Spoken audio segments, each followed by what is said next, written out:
Okay, sir. Looks like we're all up and running. Good to go. All right, thanks, Gene. Good morning. Welcome to the 584th board meeting of the California Regional Water Quality Control Board, Central Valley Region. I'm Mark Bradford, the chair of the Central Valley Water Board. I will introduce the other board members in just a minute. For people who want to listen or watch the meeting online, the board's customary webcast is available. We are receiving presentations and public comments here at the meeting and online through the Zoom meeting platform. If you are here at the meeting and intend to present or comment or think you might be interested in commenting, you should have filled out a speaker comment card. It's a blue card that you could get at the front. If you're online and planning on commenting, you should already be in the Zoom meeting room using the meeting ID and password provided by board staff.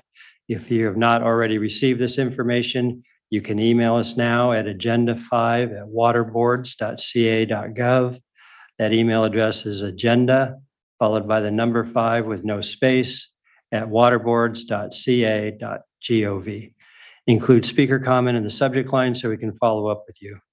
For those in the Zoom meeting, you will be on mute and your camera turned off until it is your turn to speak. Our meeting host will then unmute you and ask you to turn on your camera if you have one. When you're done speaking and the board members have completed asking questions, you will be placed on mute and your camera turned off. I will now introduce the other board members as follows. I have Denise Kadara of Allensworth next to me here. Raji Brar on the big screen from Bakersfield. Sean Yang from Sacramento. Nick Ovdis isn't with us today. Elena Lee Reeder of Sacramento, and I'm Mark Bradford again, also from Sacramento. Let's see. I will now introduce Executive Officer Patrick Palupa, who will introduce his staff. Okay, good morning, Chair, members of the board. Again, thanks go out to the State Water Board for letting us use their facilities while ours are getting upgraded. We did verify there seems to be work in progress there as we were in the boardroom yesterday. And hopefully by February, we'll have all the pieces together to be able to hold our meetings once again in the Rancho Cordova office. My name is Patrick Palupa, Executive Officer of the Central Valley Water Board. To my immediate right is Jessica Yar, Senior Staff Counsel for the board. Immediately in front of me is Mindy Maxwell, Executive Assistant to the board. Seated in front is Chris Moskal, Attorney for the board, and to his right, Lori Oken, Attorney for the board. In the audience, we have Clay Rogers, Assistant Executive Officer who runs our Fresno office. Clint Snyder, Assistant Executive Officer who runs our Reading office, and Adam Lapitz and JJ Baum, Assistant Executive Officers who help run our Rancho Cordova office. And with that, I'll turn it back to you. Thanks, Patrick. Thanks, Patrick. And now Sean's going to lead us in the Pledge of Allegiance.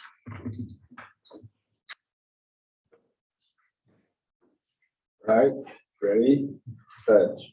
I Pledge allegiance to the flag of the United States of America and to the republic for which it stands, one nation, under God, indivisible, with liberty and justice for all.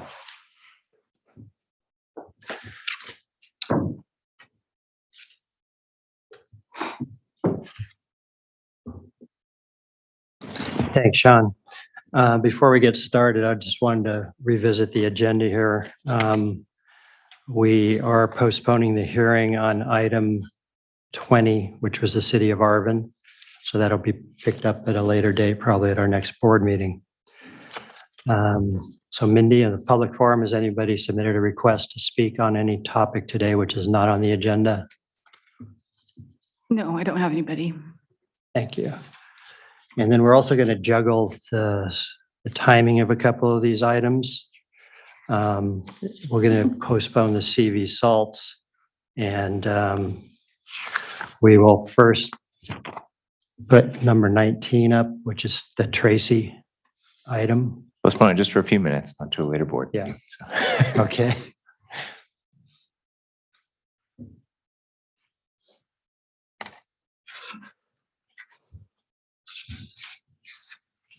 There were some late revisions on this, I see. That's correct. Adam, if you could discuss a late comment we received and some late revisions for the Tracy item.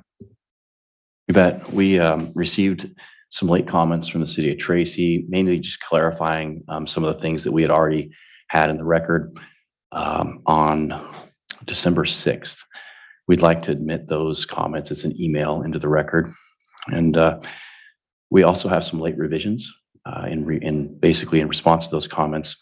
We have removed the reasonable potential for toxicity from the permit based on new information, no, based on basically a kind of recalculation of the information.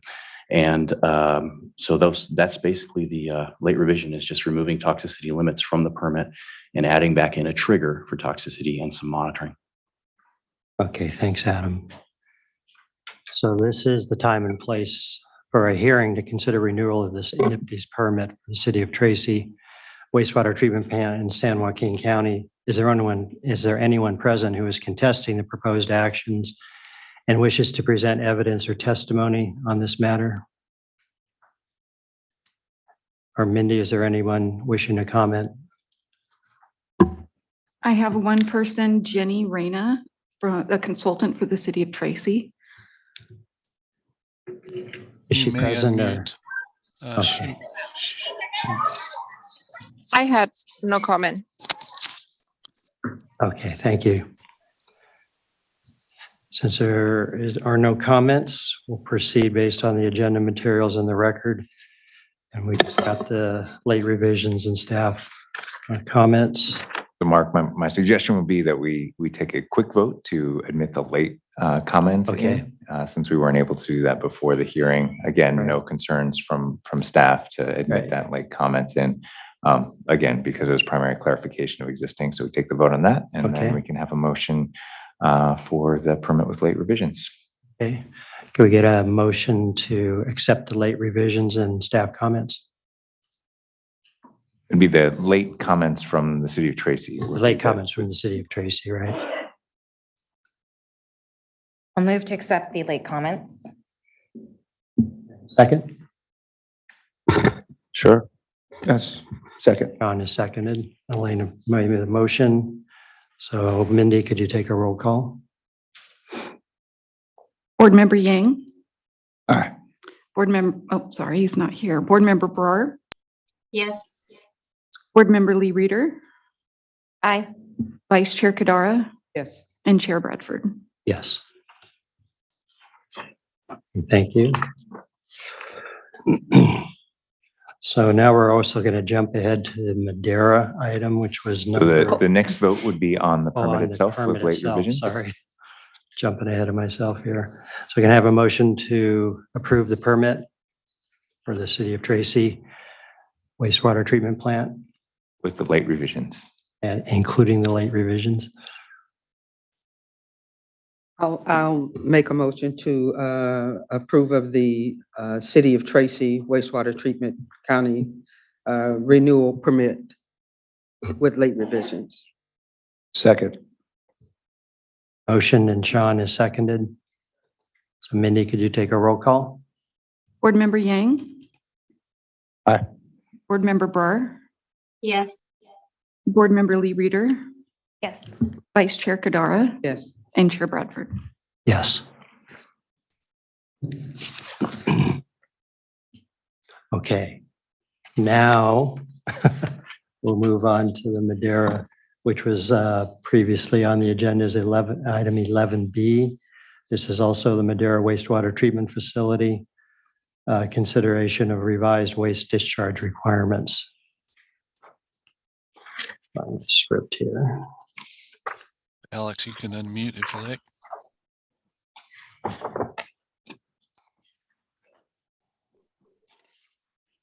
Thanks. There we go. Okay. This is the time and the place for a hearing to consider revised waste discharge requirements for the city of Madera, Madera wastewater treatment facility in Madera County. Is there anyone present who is contesting the proposed actions and wishes to present evidence or testimony on this matter? And Mindy, there's nobody in the waiting room. No. Is there no one present to contest this I see matter? no hands raised. No hands raised. Okay, thank you.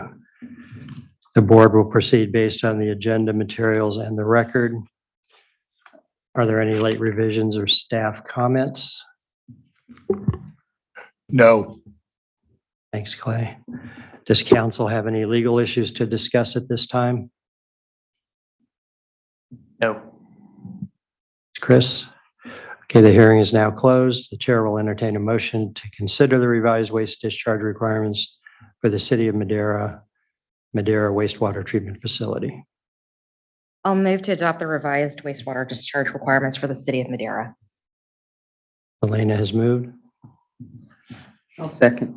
Seconds. Mindy, could you take the roll call? Board Member Yang, Aye. Board Member Barr, Yes. Board Member Lee Reader, Aye. Vice Chair Kadara, Yes. and Chair Bradford. Yes.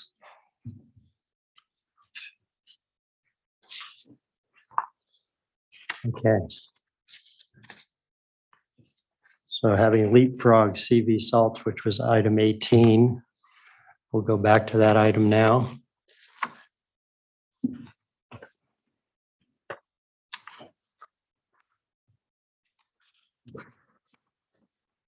I just want to extend my thanks to staff who worked through a lot of late comments, a lot of turbulence on those last few permits. These are actually very significant permits, lots of requirements for both the city, lots of implications for their compliance, and a tremendous amount of work went into them. And just because they're uncontested doesn't mean that there was a lot of emails being exchanged over the past few months on all of those, and a lot of data analysis being done. So my gratitude goes out to the staff who worked on that. Yeah, a lot of good work, obviously, if we had nobody contesting any of it. So that's impressive. Thank you. Okay, agenda item 18 is a CV Salts program update. It's an informational item only. At this time, we will hear a status update on the implementation of the Central Valley Salt and Nitrate Control Program. This is information item only and no action will be taken, although the board may ask questions and provide direction to staff. Following the presentation, interested parties will be allowed 3 minutes each to address the board. And I think we're ready.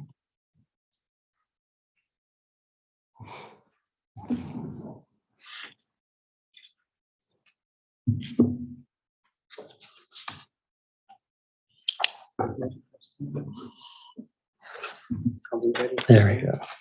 Yeah, I don't know who's doing. Great. So good morning, Chair Bradford and members of the board. My name is Ann Walters. I'm a senior environmental scientist at the Rancho Cordova office, and I oversee the salt and nitrate control programs, more commonly referred to as CV salts. I'm joined today with Sarah Rutherford. She's with the Cahuilla Water Foundation, and she's representing the nitrate control programs management zones today. And we'll be providing an update on the implementation of the CV salts program. Next slide.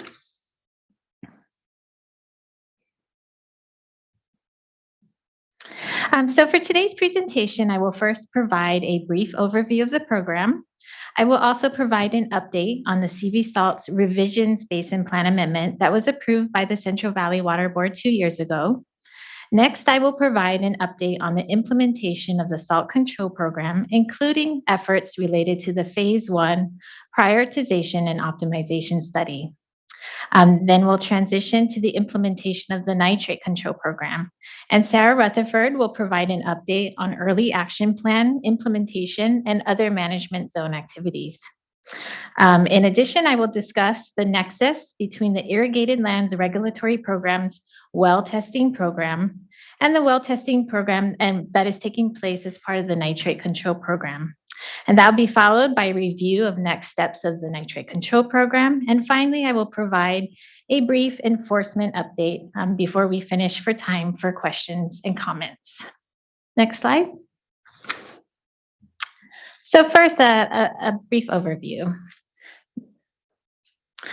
The diagram shown here provides a high-level overview of these two distinct programs that address salt and nitrate in the Central Valley.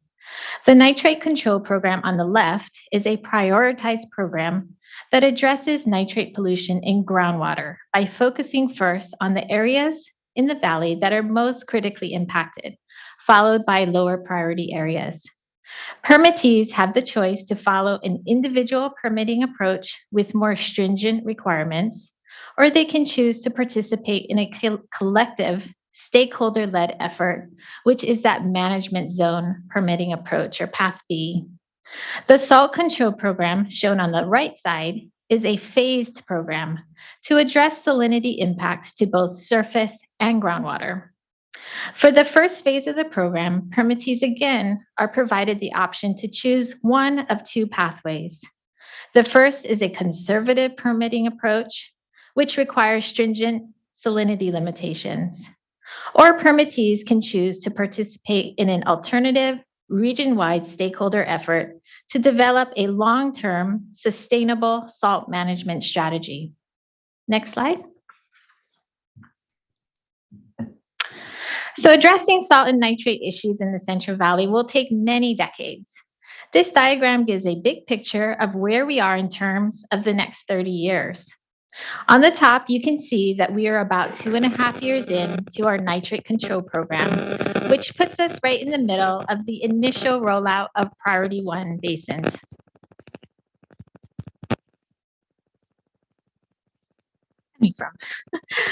Priority 2 basins are expected to be addressed later next year, while non-prioritized areas will follow on a to-be-determined basis. On the bottom, you can see that we are in the second year of the salt control program's first phase, which will take 10 or a maximum of 15 years, with 2 decade-long phases planned after that. Next slide. I could ask everybody to check and make sure your cell phones aren't close to the microphones. That's usually where that type of interference comes from.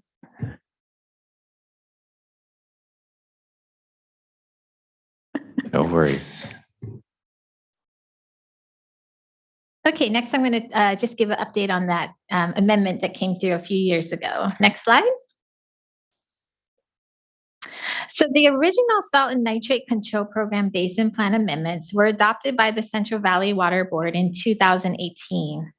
When the amendments were brought to the state board in November 2019, they were approved, but with the condition that targeted revisions needed to be made within the next year.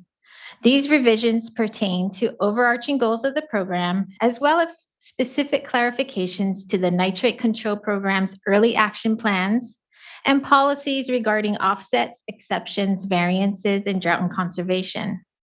The revisions basin plan amendment was adopted by the Central Valley Water Board in December 2020 and approved by the state board in June of last year.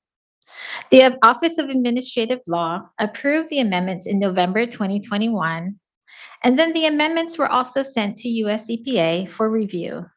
In a letter submitted to the Central Valley Water Board in March of this year, US EPA acknowledged the changes to the basin plan and agreed with us that their approval was not needed. So that November 2021 date holds as the amendment's effective date. Next slide. So next I'm going to talk about the salt control program. Next slide.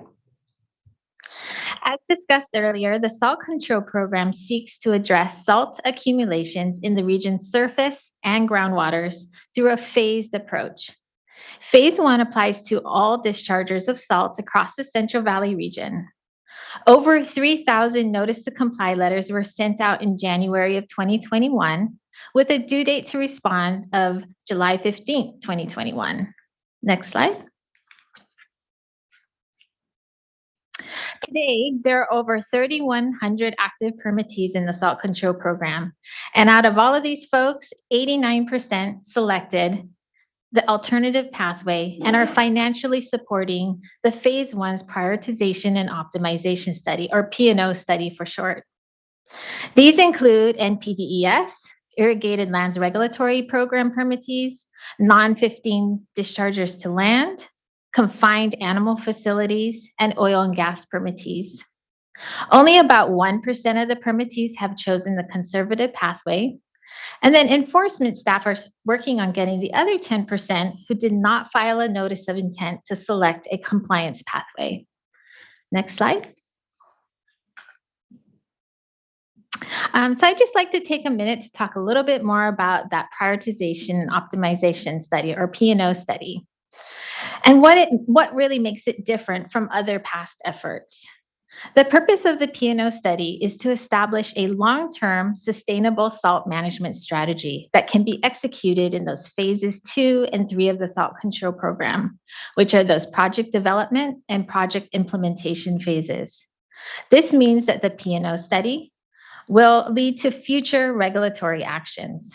In addition, the P&O study includes coordination with the Sustainable Groundwater Management Act, or SGMA, groundwater sustainability agencies, seeking to achieve sustainable groundwater balance in their basin. Next slide.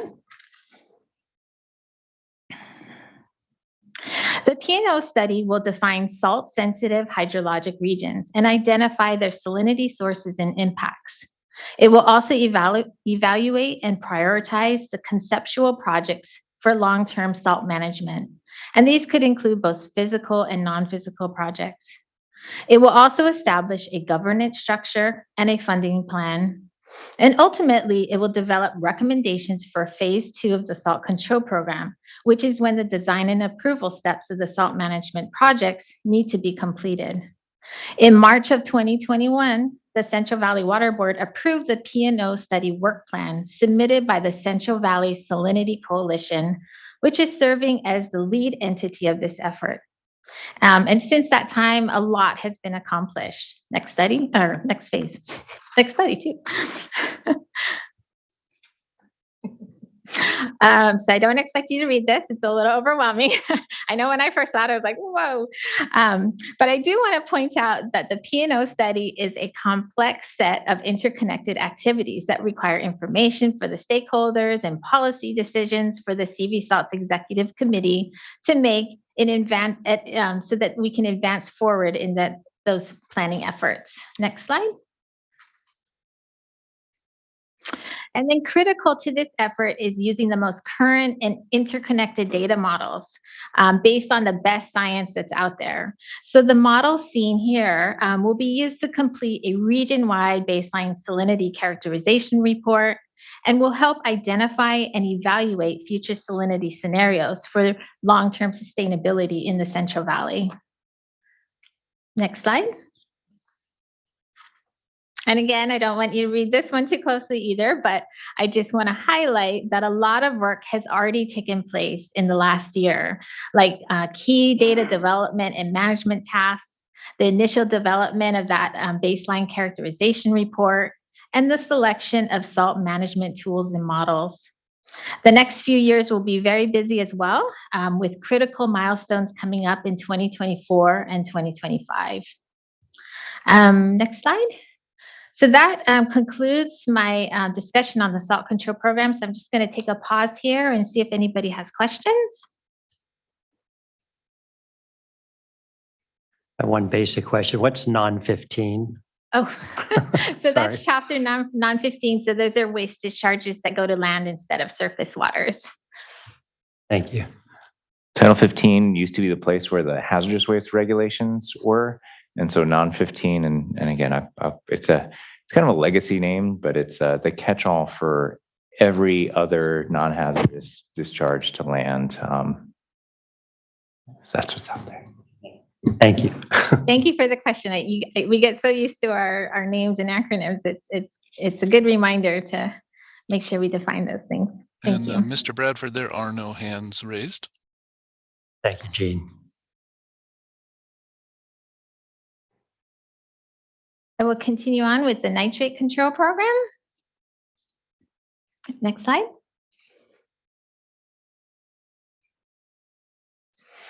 Okay, so this map here shows the prioritized areas in the Central Valley for the nitrate control program. Over 1,200 priority 1 notice to comply letters were sent out in May of 2020 to the areas here shown in red.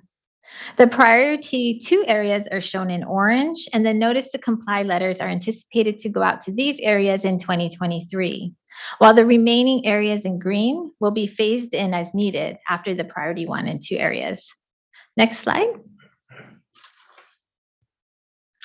So many communities in the Central Valley, often in disadvantaged areas, have drinking water wells that are above the safe drinking water standard for nitrate.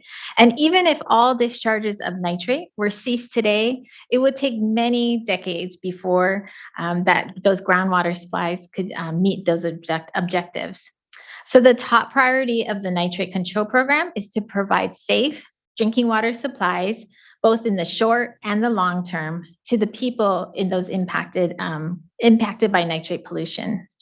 Next slide.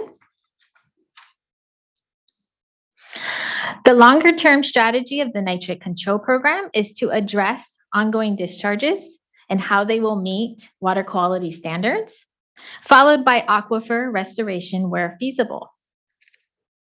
Next slide. So this map here shows the management zones that formed in Priority 1 basins for permittees selecting that Path 2 management zone approach of the program.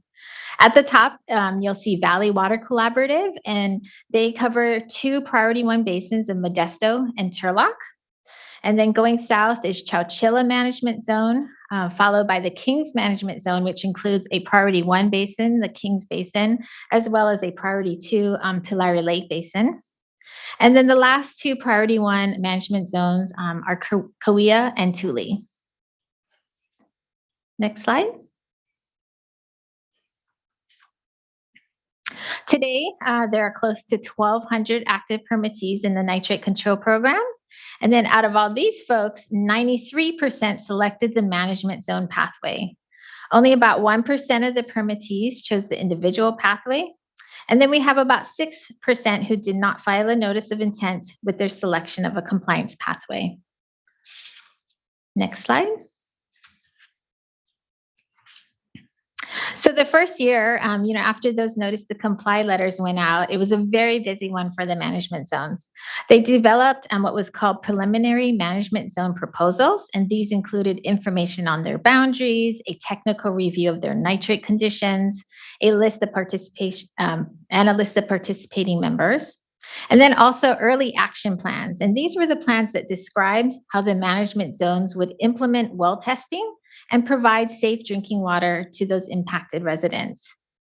Implementation of those early action plans started 60 days after they were submitted to the board, which was back in May of 2021. So to talk more about those early action plans and other management zone activities, I'm going to turn it over to Sarah Rutherford. Good morning. Thank you. Next slide, please. Thank you for your time and allowing me to share with you some of the highlights of the early action plan implementation for all 5 management zones. Again, I'm Sarah Rutherford. I am the executive director for the Cahuilla Water Foundation, but I'll be speaking on behalf of all management zones here today. Collectively, Priority 1 areas have worked together to provide this summary here of outreach efforts. It's important, though, to recognize that these numbers come from a broad geography and include diverse demographics and regions. And not all management zones have approached community engagement in the same way. And it's interesting to note that management zones have seen various responses to different types of communication, which I'll describe more in a minute. So this slide here describes year one efforts only. As Anne mentioned, that's from May 2021 through May 2022. The next slide describes efforts to date in year 2. But briefly, looking at media campaigns, which include social media, radio, newspaper, and TV, there have been over 1,000 placements with almost 1.5 million engagements. And then with postcards and flyer efforts, there have been at least 35 campaigns in year 1. This includes things like direct mail to actual resident addresses, alongside door-to-door flyer distribution. And of course, that has posed some unique challenges going door-to-door, which I'll also describe more in a minute. We have also attempted to quantify one-on-one discussions where we actually interact with residents through door-to-door visits, street fairs, and by phone. And here, when we can engage with community members, we often talk about services that are provided, like free domestic well testing for nitrate, as well as free bottled water delivery when well results don't meet the drinking water standard for nitrate. All management zones have information readily available to refer to residents where they are either outside of the management zone boundaries or they have other water related concerns such as drought or other questions. So the intent here is that we don't leave any resident or member of the community still wondering and confused about where to go. With Sigma being so important to people lately and also drought issues, we want to make sure people can find who they're looking for. In most management zones, websites have been a hub of activity and information. Visitors to management zone websites in year one were just over 25,000. That number has gone up quite a bit in year two. Applications received, whether it was through a paper application or online application or some other communication channel, totaled over 1,200. Management zones have also met with community members, held online meetings and other events to encourage participation, and almost 3,000 people attended more than 100 events in year one. Next slide, please. To more than 7,000 unique inquiries. More than 2,800 applications for domestic well testing have been received by management zones since we started. And of those, approximately 700 were either outside of a management zone's boundary or in a priority 2 area, or they were referred to other programs for services. Within management zones alone, 1,300 domestic wells have been tested, and later you'll hear more from Ann on other testing completed by the ILRP program. Currently, 900 households receive bottled water directly delivered to their door, provided by management zones. The quantity that's delivered is informed by household size and need, but typically we start with about 60 gallons per month, which is consistent with other water board programs, like what Self-Help is currently doing. But if they need more, we work with our vendors to get them additional supplies as needed. As illustrated in the graph on the bottom right, participation for inquiries, applications, well testing, and bottled water deliveries has increased and continues to increase. In addition to the bottled water delivery, some management zones have free water filling kiosk stations, which provide clean drinking water and cooking water equal to approximately 440 households each month. There are no screening criteria for these water fill stations. They're open to the public. And again, quantity is not limited, and most of them are open 24 hours a day. Next slide, please. Quick question for you regarding the well testing. Do we know how many of those private wells that are tested have rental occupants at the, do we have any idea about that? The reason I'm asking, because many of the private wells, whether they want to be tested or not, have people that have no voice there if the private well owners choose not to have the wells tested. And there's still an impact. So You're right. So when we send the postcards and mailers, they go direct to the household. It doesn't go to the registered owner. We aren't using county parcel or county tax assessor records. Most management zones are using direct, which is actually the next slide, direct USPS mailers. And so that goes out, like say with other flyers or advertisements that every household gets. Regarding the number of owners versus tenants, we probably could figure that out based on the land access agreements, but it's not something we've tracked uniquely. We have had a lot of discussions amongst ourselves about where are we losing people? Where is that number of inquiries and interest versus well tests versus getting people enrolled? And we are working carefully to try and quantify that because we've heard the same thing. We do ask for landowners to sign permission agreement to go on property and sample the well, because the data does eventually go to GeoTracker. And so people do have some concerns with that. But so far, to my knowledge, we haven't had landowners, just boldly deny the request. But I do think it's possible that some people have some hesitancy there, but we try to treat that really delicately. And I've made calls myself to landowners to say, hey, it's fine. You're not in trouble. This isn't something like the water board's not looking for you. We're just trying to provide this service to your tenants. You're welcome. So I just kind of spoke to this, but this is an example of the postcards that are sent. This one is provided by Valley Water Collaborative. So these postcard mailers, as you can see, include information in both Spanish and in English. And we do our best, and we've refined this over time and workshop to have clear language, graphics that are easy to understand. And these postcards typically refer a resident to our websites or phone number, or sometimes we'll advertise in-person events, things like that. Some management zones have started to use easy to access QR codes, which I think is pretty cool. You can scan it with your phone and it takes you right there. And again, these go directly to the household itself, not the registered owner. Next slide. This is an example from Chowchilla of our websites. Again, here visitors can access information in Spanish and in English. And as I mentioned earlier, websites have been a huge hub of activity and serve as a convenient resource for community members to learn more about our programs. Visitors are able to get more information about nitrates in general, check to see if their home is within a management zone boundary, and apply online through fillable forms located on the website. Also posted to many management zone websites are the plans that Ann described that have been submitted. So those are also publicly available through our own websites.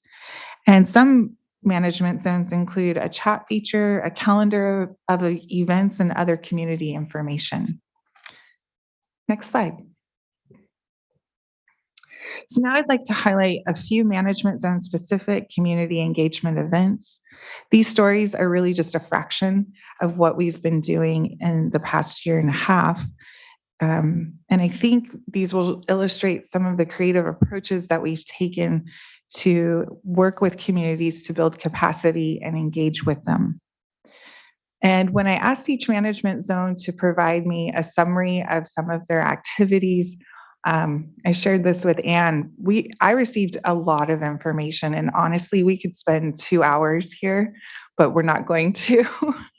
I've picked a few that I think illustrate the diversity across different management zones. So with that, community outreach and engagement is a vital way for management zones to share information about our programs.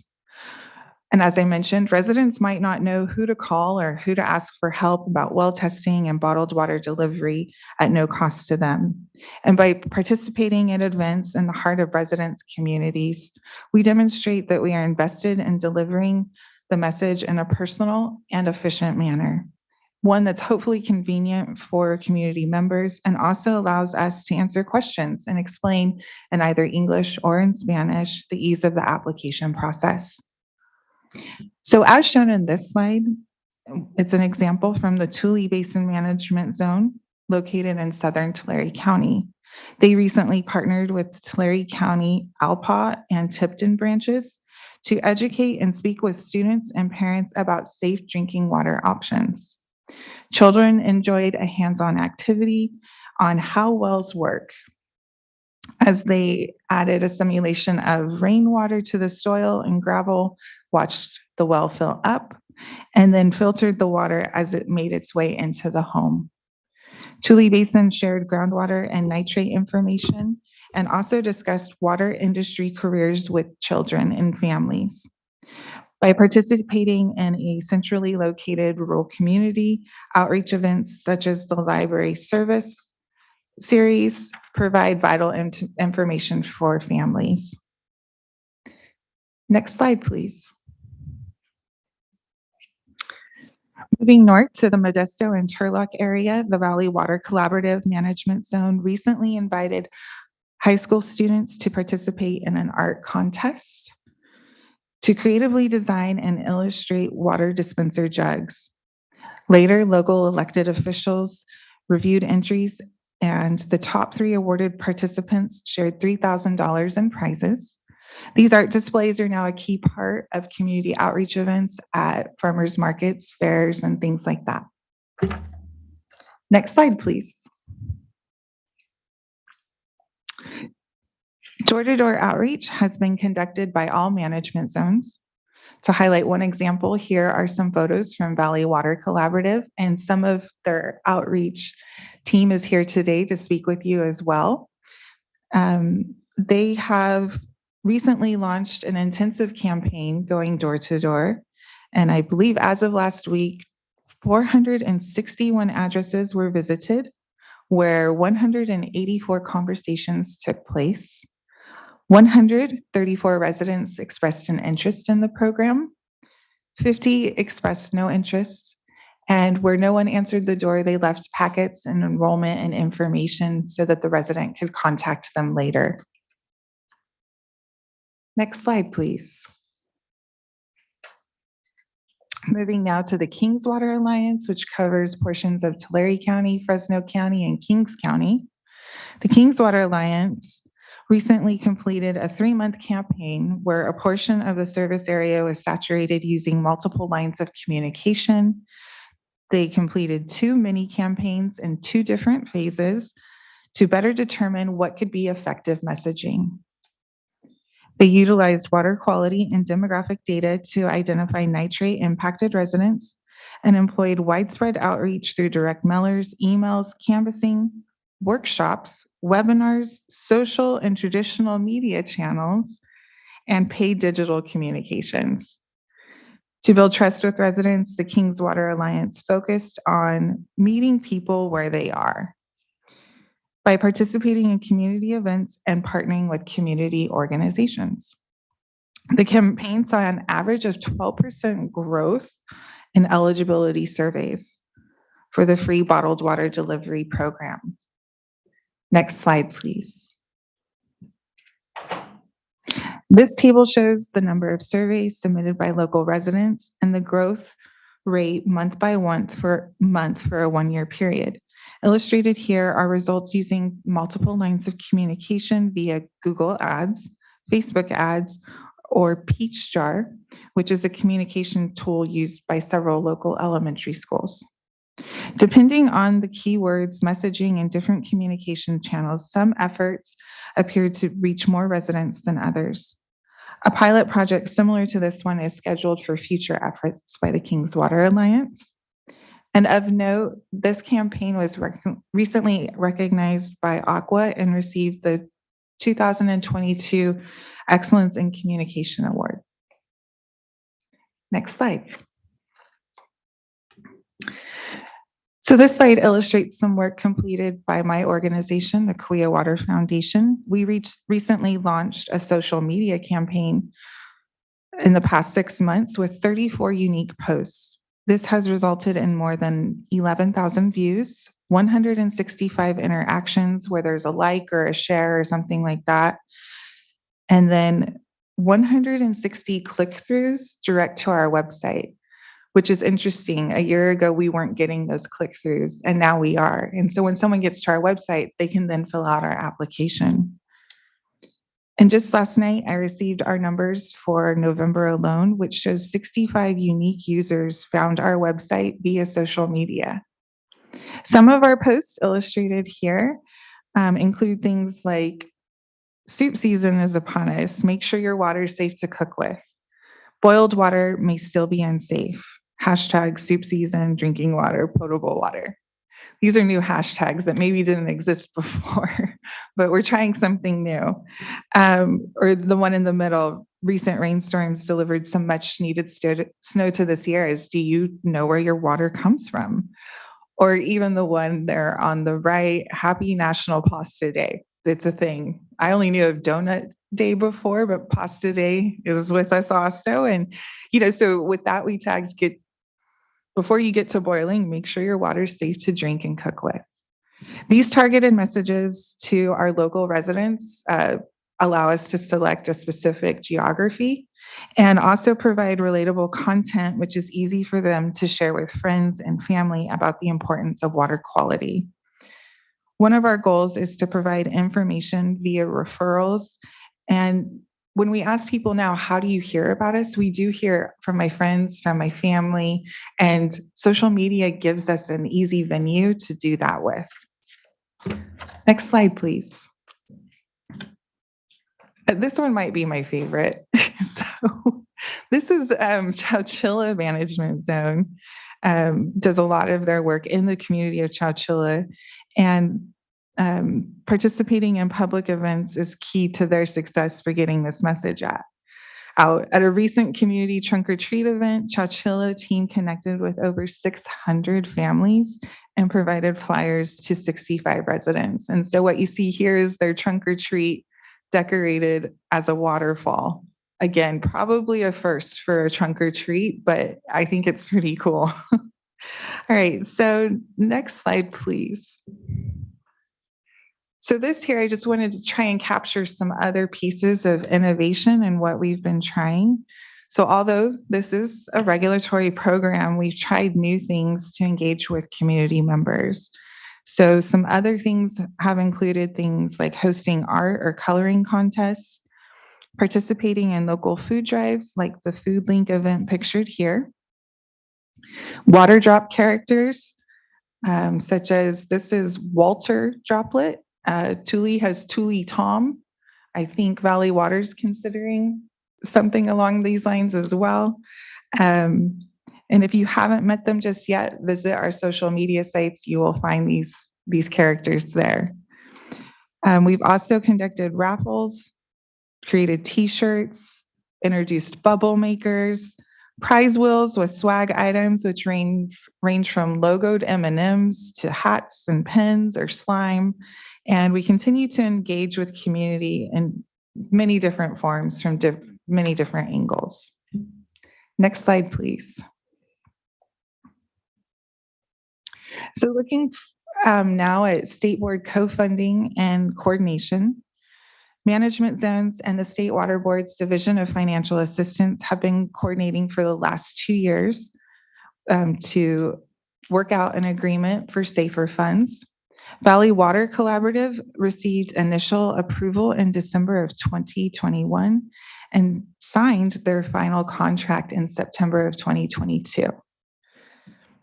To date, Valley Water Collaborative efforts include 234 wells tested for co-contaminants, 88 wells tested with nitrate plus some other co-contaminant, and 33 wells were found to have co-contaminants only, no nitrate.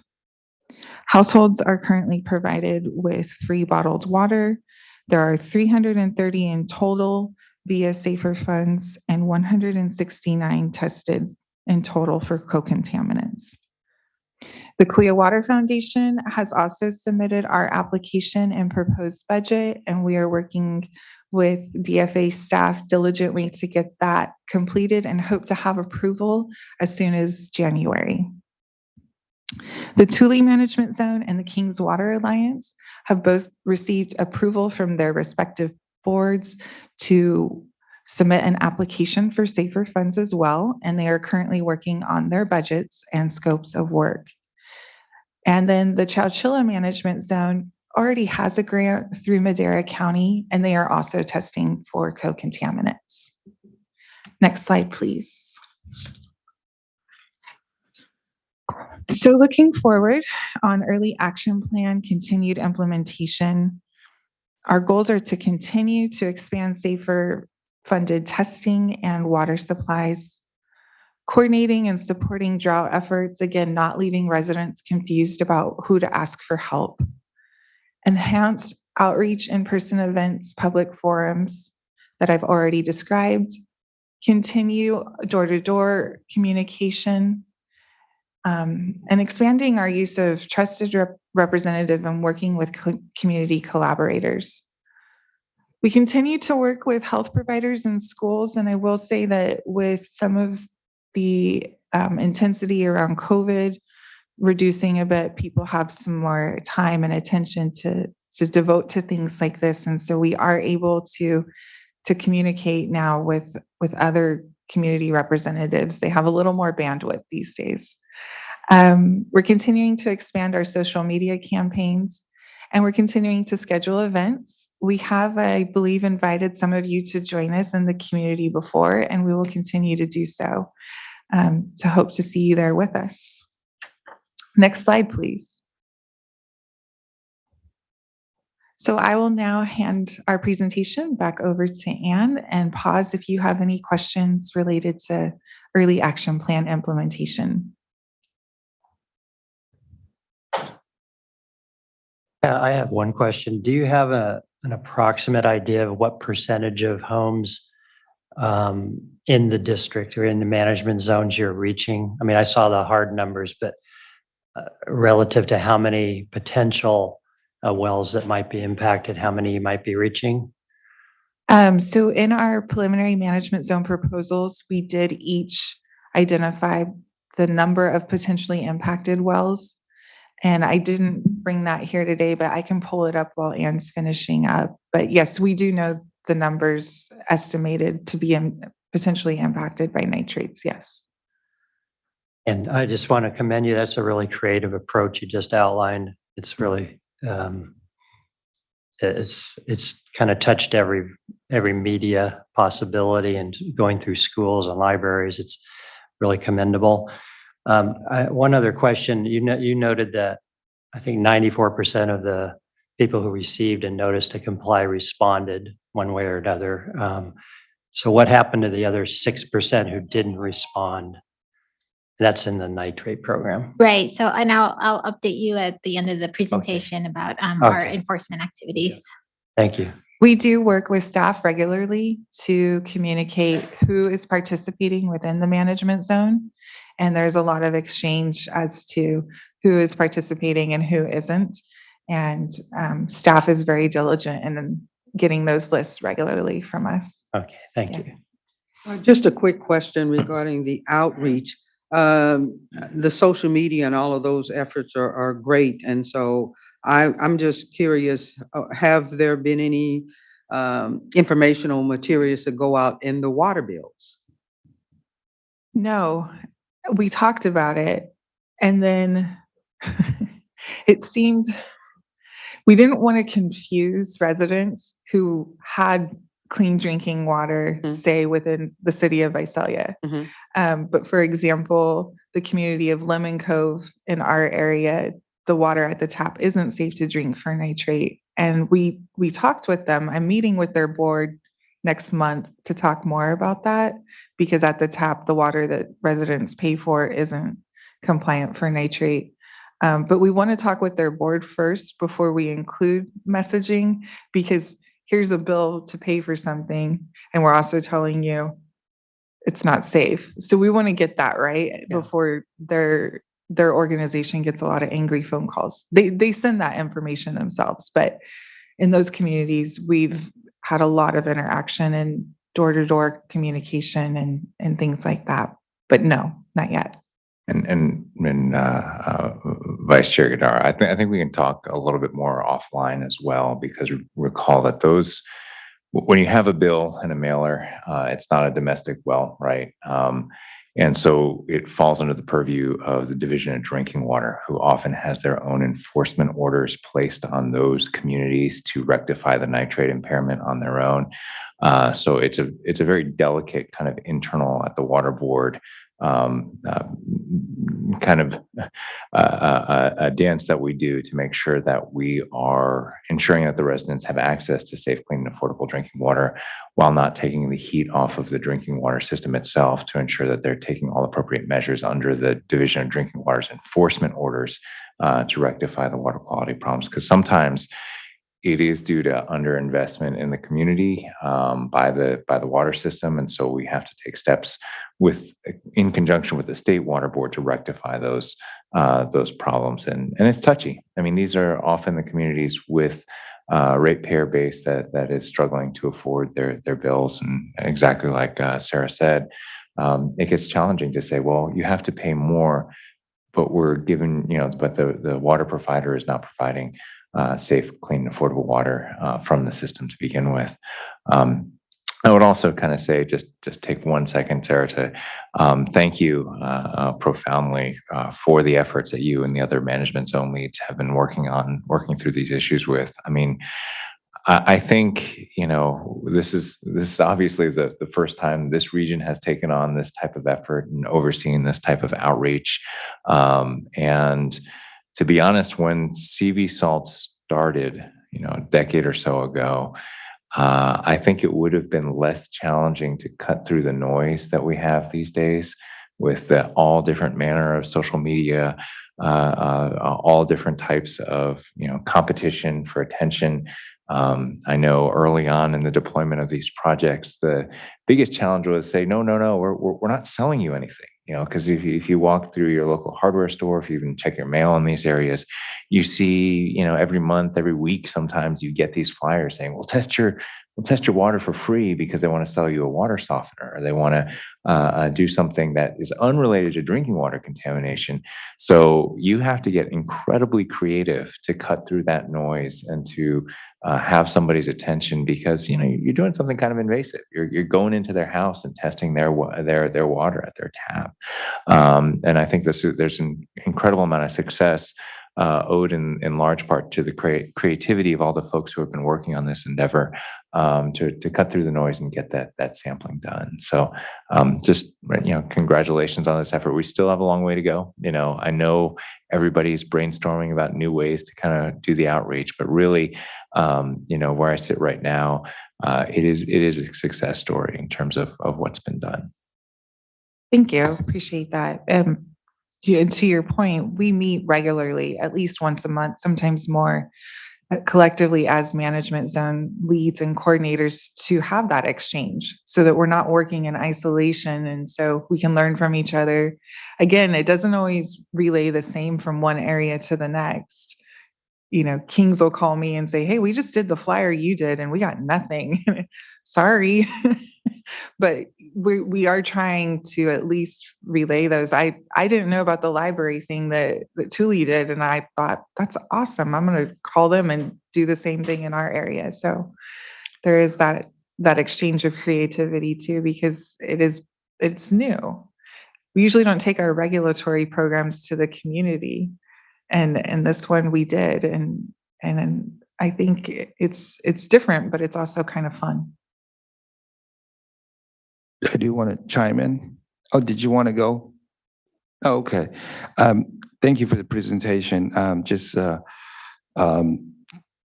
to recognize that this type of program is very helpful, especially with the drought that we have and so forth. But point of clarification, I just wanted to ask, just within our region, is there any other drinking programs that exist out there along with ours? Yeah. Yeah, there are. There's several, in fact, but Self-Help Enterprises has a pretty large both drought assistance program and clean drinking water program, and those are funded through DFA typically. And we do coordinate with them monthly as well to have meetings about how they're helping people and how we are. And in fact, part of the proposal that was submitted by Kauai Water Foundation for Safer Funds includes a component for a data sharing tool so that we can exchange information easier and in more real time with organizations like Self-Help. There are some other bottled water programs and other clean drinking water programs. One that I know of, Community Water Center has, and then also there is the Tulare County bottled water program, but I think State Board is working to realign the goals of that one. Yeah. I have a family member who's has a wheel that is non-function, and he's literally get free drinking water and also water being delivered to his house for other usage. That I thought was very phenomenal, especially you depend on your will. With that said, just another point of clarification. So the outreach, are we outreaching to all the residentials or just the business? And if we do, or do we reach out to all of them that has wheels? Uh, That's the goal, right? And Okay. so when we do outreach, we send postcards to domestic well users. Sure. And we are in communities where there's maybe a greater concentration of domestic well users. And we do also door-to-door canvassing for those domestic well users. But yes, that's the targeted audience. And what was the percentage that you said that we have outreach to? Of total identified. Yeah. I didn't bring that number Oh, here okay. today, but really, when you think about it, we know we have an estimation of how many houses may be impacted, but we don't know exactly if it's that house or that house. Right. Because you can test both of them and you don't really know till you test. So really the goal is to get into community and get the message out there to everybody. Yeah. And typically, what is the duration of the test? Before we get results and Yeah, the whole process. How long does it take to find out the result? It depends. If you're doing the co-contaminant testing, it takes a little longer. Yeah. But for nitrate only, I'll speak for what Kauai Water Foundation does. Once we receive an application, we usually can get a field person to test it in the next week. We have to coordinate schedules with the homeowner, or the resident. Then once the well's been tested, the lab will notify us within 48 hours via phone if it exceeds the safe drinking water standard. If it doesn't, then we get those results later on. But the labs are mandated to let us know within the 48 hours. Okay, that's great. And on the contrary of what Denise was saying, as far as a home is being rent out and has a will, I think is probably important to also send it to the owner. I think for both parties to get that notification will be helpful because sometimes as a tenant, they would think the owner would have that kind of information. It would be making that kind of decision. But if the owner doesn't live there and it's not being conveyed, then the owner wouldn't know. And I myself is one of those owners. So just I think for all parties to get that information is critical. But it's a phenomenal program, and I'm just want to thank you for the work that you guys are doing because this will make people more healthy and practically save lives. So thank you so much for all you do. Thank you. Thanks so much. And I'll add, Board Member Yang, I think your initial question was, are there other programs? And there are, for better or for worse, many programs. I think, when you talked about the wells going dry, that's actually a completely different program run by different agencies when you have a dry well. But the State Water Board has a hand in a lot of them. In October, recall that we heard from our representative Nicole Morgan about the Safe and Affordable and Fund Expenditure Plan. And then there's the intended use plan for the state revolving fund. And there are other intended use plans that the state board goes through. It's just extraordinarily extensive public engagement process. They have committees of people that from the community that kind of talk, how are you going to spend these, these past years, it's been billions of dollars to rectify these water quality programs. Some of it goes into the co-contaminant testing. And I think, to be clear, what's remarkable about this program is this is not, the nitrate testing is not being funded by the state. All the other programs kind of are being funded by the state. The nitrate control program is being funded by growers and dischargers in the valley that we're requiring them to do that. So that's what's really innovative about this program. That's what's tough about this program, and frankly, I think that's part of the biggest success story is that these are not people doing this with state funds. These are people doing this with their own funds to do this type of outreach, because it's the right thing to do. It's part of our regulatory program. Certainly, it's a requirement, but that's remarkable. That is not part of a state funded effort, and they've been working through these issues on their own dime. To a large extent, and the co-contaminant testing, I think, is kind of the cutting edge stuff that is funded by the state. But the ability to do that co-contaminant testing, it's extraordinary the amount of hoops that you have to jump through to get that state funds. Sarah's smiling. She's been going through that, as have the other management zones. But those funds are available, and we're trying to network all those programs together as best we can to make sure that we're responsive to the needs of somebody who doesn't care. Honestly, if you're in a household and your water's contaminated or your well's gone dry, you shouldn't have to navigate a very complicated maze to get that problem solved. And so Sarah, her teams, and the management zone leads are trying to make that as easy as possible to navigate for those homeowners and for the tenants as well. Yeah, thank you. Thank you, Patrick, for that clarification and that information. Appreciate it. And I really do, to the hoops and the effort to work on getting the safer funds for the co-contaminant testing. Staff at DFA have done an excellent job. They have really met with us as often as we've asked. They have expedited questions to their management. I am just really thankful for all their efforts. And so to the extent that there are hoops, yes, there are. These are state funds. These are taxpayer dollars. So it's important that we, work through those agreements and contracts carefully. But I think we're getting it done faster than I've seen things happen in the past.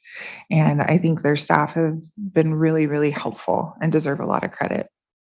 And to demystify, DFA is a division of financial assistance. So that's the state board arm that is in charge of all sorts of projects, from funding wastewater treatment plant upgrades to replacing lead drinking water lines to a lot of the work that's happening in the Central Valley for the drinking water programs. On a different note, I would like to congratulate the winners of the Aqua Award. That is no easy feat. And, I did look at the social media numbers, and clearly there's geofencing and micro-targeting involved, which is great because you don't want to waste that message. And I appreciate the flexibility for them to really, carve out their own strategy, because every community communicates differently. What works in this community may not work in this other community. And that's exactly how it should be done. And so my question for you is, what's the #1 hashtag? Oof, I didn't do that research. Elena wants her post to go viral. You gotta know. Gotta know how to have. Let me get back to you on that. I'm so proud. Our social media marketing person, Tasha, does a great job. She comes up with some of these, and we meet every week, and she says, "What do you think about this?" And I'll say, "Coffee date, great, love it, go with it." And again, the point is to create buzz around clean drinking water. That's new. Those haven't gone viral just yet. I'm working on it. Another person suggested I do a TikTok. Okay, yeah. And Reels. Let's get on that. I'm going to need to find our younger staff people to do that. I don't have TikTok. Patrick, I asked him to check our social media. He said he needed me to fax it too. Don't have the TikTok, unfortunately. But yeah, it's really cool. Some of the tools within social media, I've learned a lot. You can even, depending on the the pixels and the size of your graphics make a difference in how it reaches the top of someone's feed. I mean, we are working with some really smart people and really appreciate the efforts of all of them to come up with these ideas and try these new things. So thank you. I have one other question. Are the co-contaminants largely pesticides? Or Sometimes, but I think that the biggest co-contaminant that DDW tends to find is arsenic. Radionucleotides show up quite a bit. Arsenic's probably the one that they're, I don't want to say most concerned with, but it's very, very widespread and has some pretty concerning health effects and shows up in a lot of wells. I think they're also testing for like bacterial contamination, which gets a little more complicated because then that tends to be more of a maintenance issue, and so navigating that can get complicated. And then I think there's additional like 1,2,3 TCP is the other constituent that they tend to test for, which often is coextensive with nitrate. So it's good to get that type of testing done. But yeah, those are the big ones. Those are the big ones. Yeah, it's typically a list of about 8 or 9, and some of them are regionally specific. So for example, perchlorate it has a human health impacts, and it's specific to a Chilean fertilizer used on citrus crops. So in areas where there's not citrus, it wouldn't really make sense to test for it. But for example, in our area, we will be testing for perchlorate quite a bit. So the application is specific. Our safer application outlines the co-contaminants, and I'd say it's iterative depending on the geography in the area, but Patrick's right. DBCP, 1,2,3 TCP, and a handful of others. So in total about 9. And on the bacteriological testing, it's something that Valley Water started doing, and again, we came to understand that it's much more of a system and well owner issue, and so I think we're working to provide that information, but currently have asked Department of Financial Assistance to look into that further because we would need a solution set, and doesn't really fit well within SAFER right now. So that one's pretty tricky, but we've talked a lot about it. Thank you. Welcome. Back to Ann.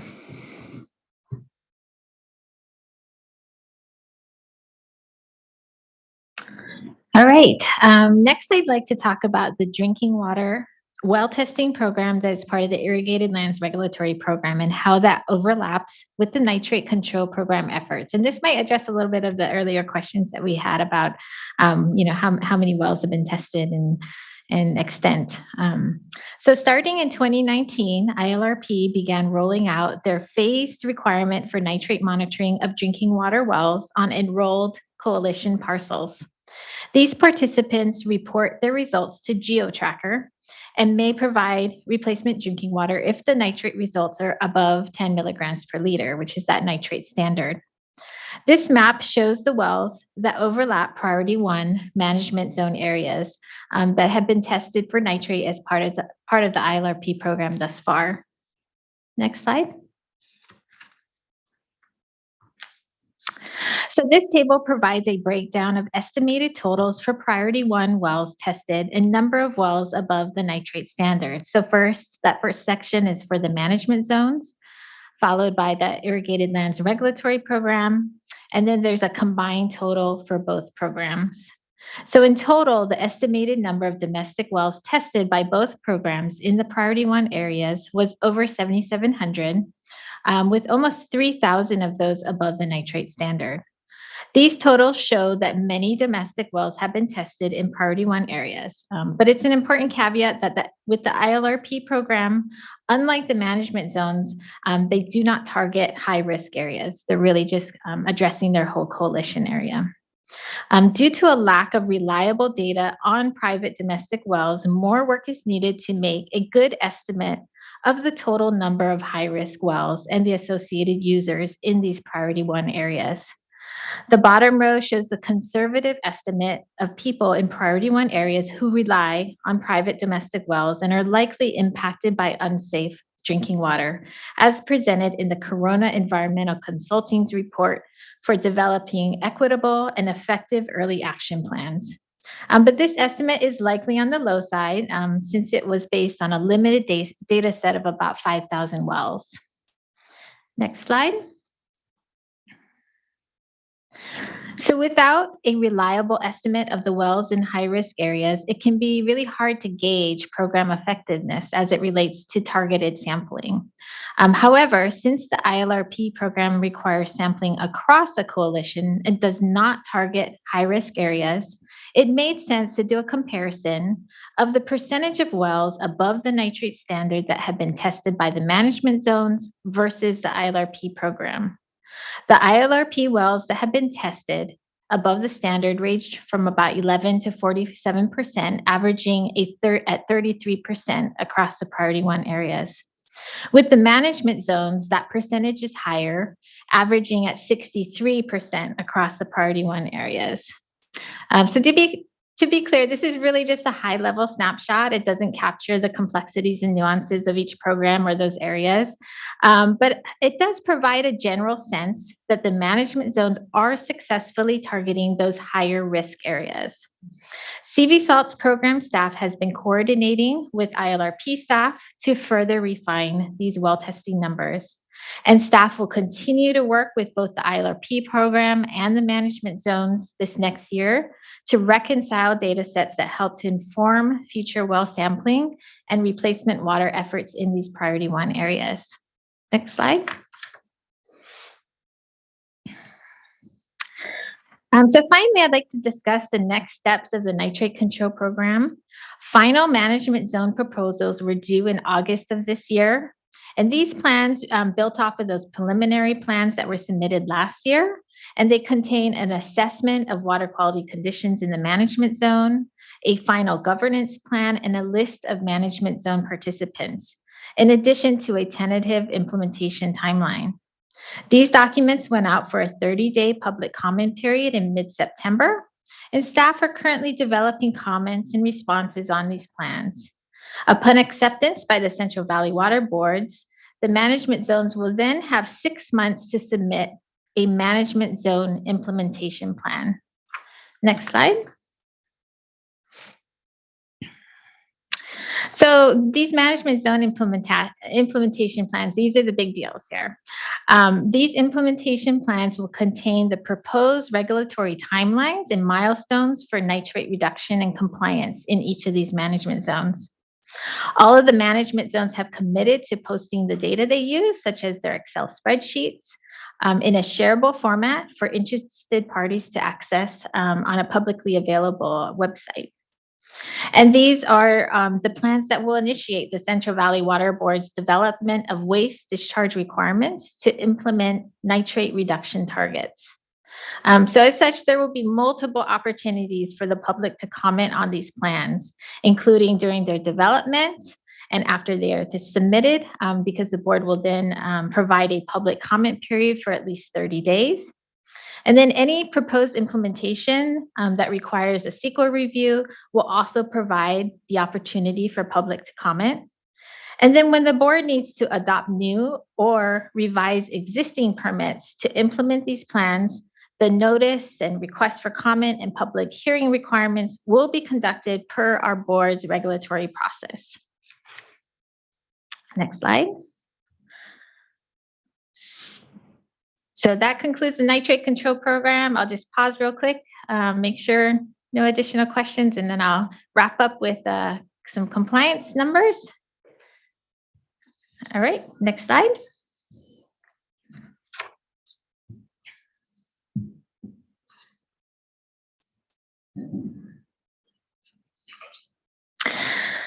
Okay, so earlier this year, Patrick Palupa presented to the board the strategy of the CV Salt's enforcement activities. So I just want to provide an update today. Currently, 90% of the permittees in the salt control program are in compliance. The remaining 10% have not selected a compliance pathway. This number is down by 2% from this summer, when the total facilities that were on this list was almost 400. So we're down to almost 300 now. Enforcement staff have been really busy reaching out to these permittees and answering questions and helping them submit their notice of intent documents. Next slide. And for the nitrate control program, 94% of the permittees are in compliance. The remaining 6% have not selected a compliance pathway. And this number was almost 100 earlier this summer, and now we're down to 71. I think I actually might be 69 given this past week after making these slides. So this is a really significant decrease in a short period of time. Enforcement staff have done a great job conducting outreach to each and every one of these permittees, and they've successfully helped many of them file their notice of intent documents to participate in the program. Next slide. So Patrick Palupa provided this information in his presentation to the board earlier this year, but just as a reminder, for those permittees who do not select a pathway, enforcement staff will pursue administrative civil liability to those that present a significant threat to water quality and that have notice of the program requirements. As part of this strategy, there is a focus on dischargers in disadvantaged communities. And the board will pursue violations as a priority A violation, impacting the integrity of the regulatory program. More information about the enforcement activities is available in the executive officer reports. Next slide. And that concludes our presentation for today, and we can open it up for comments and questions. Well, thank you guys, Ann and Sarah. You did an incredible job summarizing a really complex program, and it's impressive to see the progress that's been made really over the last couple of years that I've been paying attention to this on the board anyway. So thanks again, and I don't know if anybody else has questions we haven't already covered. Denise? No, I think you two ladies, Annie and Sarah, have done an awesome job in packaging this presentation. We still have a ways to go in addressing some of the concerns. It seems to me like Valley Water is one of those management zones that's farther ahead than many of the others is in addressing the concerns. So I guess one of the questions with the progress, their numbers are a little bit higher and better. And I'm just curious of what we can do to bring the others along. I can't remember. Yeah, Thule and a couple of the others that are lagging behind in their numbers for testing and all of that. What's being done to address those that are not making the progress as significantly as Valley Water has, I guess? Well, so I think the numbers are largely dependent on the size of the management zone boundary. And so, for example, Valley Water Collaborative, they are doing a great job. Thank you. You're right. Perry's over here smiling, but no, it's also more than twice the size of Thule. And Chowchilla itself, if we go back to that map, Chowchilla is maybe a sixth of the size of Kauai. So in some ways, comparing across the two, and we've talked a lot about this, is how could you say one area is doing pretty well and not? And I think that's why we work so closely with staff is to let them know what we are doing and if we are fulfilling our obligations described in the early action plans. But looking at numbers alone just doesn't quite get at it very well, especially given the differences in size. And I would add, I think the way the discussions have gone, we're going to try and get the information to you, to really give the full picture. But the one thing is the size, and the other, but there's many other kind of constituents. Like some of the management zones are doing a little better with respect to, not necessarily urban, but clusters of housing. Others are doing a little better in rural housing. Others have a greater amount of irrigated lands, properties that have their well testing. And all of those are really kind of, as we've talked about this morning, they're completely different outreach strategies for each and every one of those. So when Sarah talks about, so they sit around a table and say, well, who's doing what better and how can we improve on that? It's a very mixed picture. So I wouldn't necessarily say that Valley Water is doing better than everybody else. Sorry, Perry. But there are, there are aspects of each and every one of the management zones that are that the other management zones are learning from, and whether that's our door knocking campaign is more successful. What did you do differently? Our mail outs are more successful. What did you do differently? And I think that's really what the conversation is going for. And I admit it's tough to capture that in a single number, single kind of percentage. We're working towards that because I do think when it gets time, as Ann mentioned, when it gets time to put all this in a permit, we're a regulatory agency. We need a number, and I think that's the number that we're going to be working towards developing and putting in the permits. And figuring out what that number actually is. But yeah, it's complex. Nobody's done this before. We tried to look around for examples, but truly nobody's quite done this before. Yeah, we did look nationwide and even globally for some help or ideas when we got started. And the folks over at Catalyst came back with a few examples, but none of them were a great fit. So I think Patrick's right. We are trying something new. It is a first, and I definitely understand that. And commend the work and balancing and trying to bring all these programs together to get the results that we're looking for safe drinking water. And I guess my concern continues to be the tenants that don't have, if the property owners or whatever choose not to do the well testing, those people are just SOL. I mean, and it's unfortunate. So that's my primary focus, to make sure that the ones that are renting those properties, that they can have safe drinking water and know where they can get it. And so it's a serious crisis, but I do understand the work that you are doing and the coordination that's taken place and the progress that's being made since we got this program launched back in 2018, 19, and the approval process. We've come a long way. And so let's just keep it moving to where we can see some more positive results. Thank you. Thank you both. Real quick on that landowner tenant concern, we certainly have discussed that quite a bit. I think part of the solution set that we've come up with is making it easy for the owner, not onerous on them. So for example, we offer digital signature. We'll email it to you. We'll physically mail it to you with a stamp return envelope. What is it that owner needs so that it's not a thing on their to-do list they have to think about? It takes them 20 seconds and it's perhaps not, taking too much of their time. The other solution set that's available to tenants would be some of the water drinking kiosk stations. Those are certainly available. It's, a little more effort to go there and fill things up themselves, but it's part of that solution set. And I think we'll keep working towards that.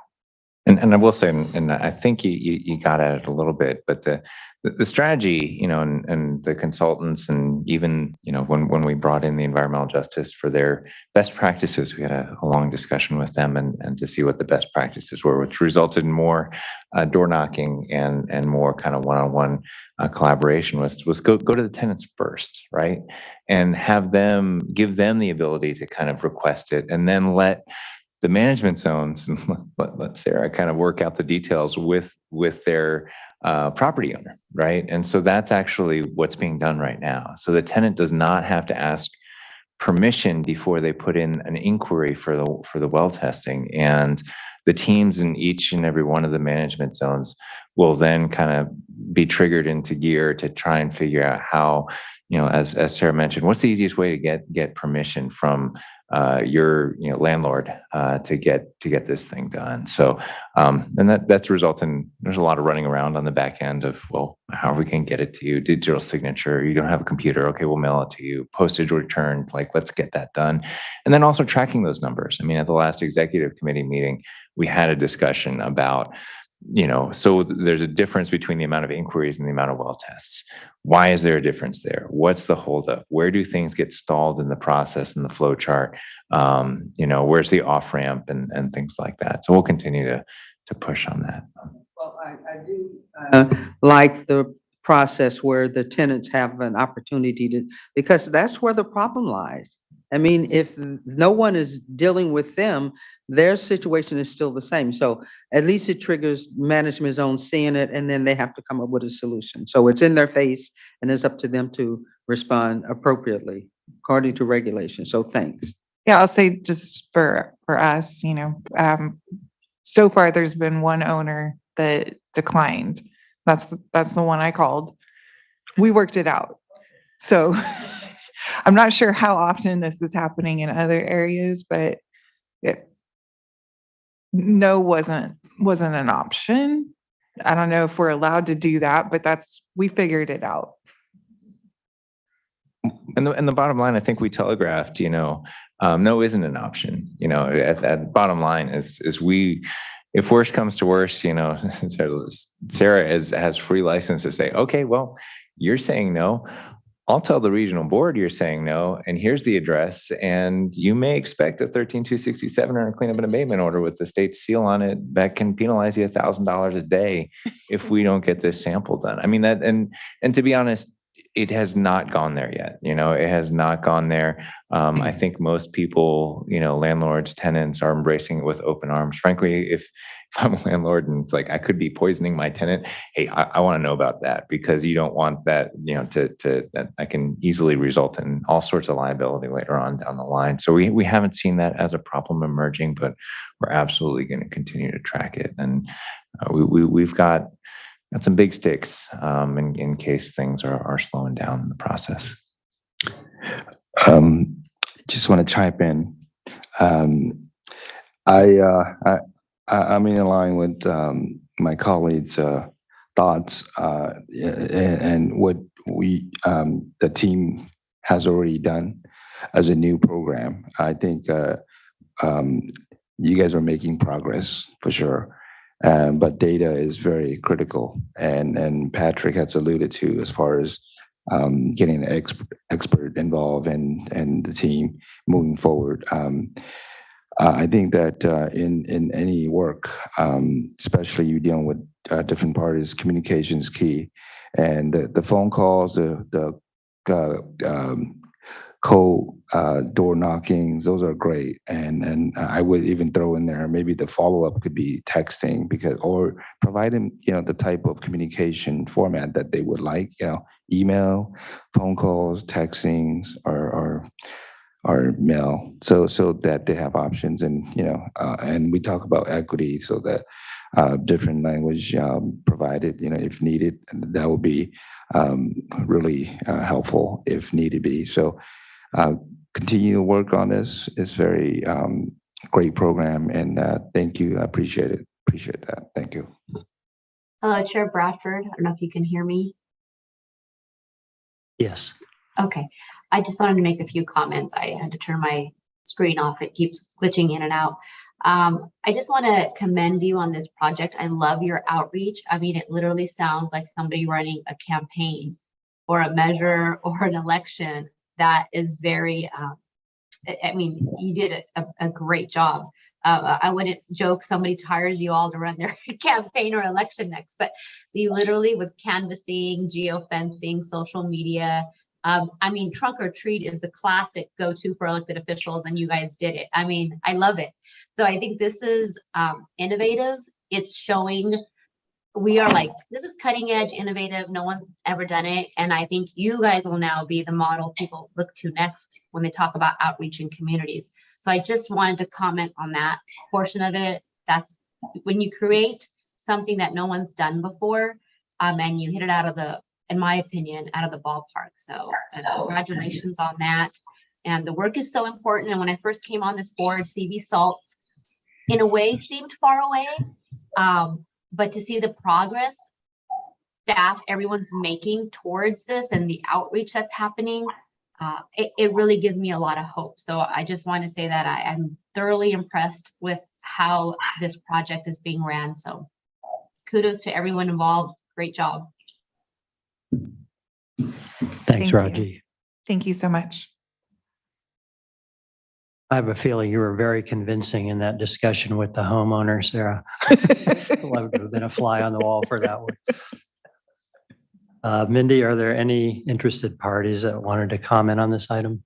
Yes, we have 3 people here and 3 people on the phone. The Okay. first one, do the people here first. Please. JB Catabella.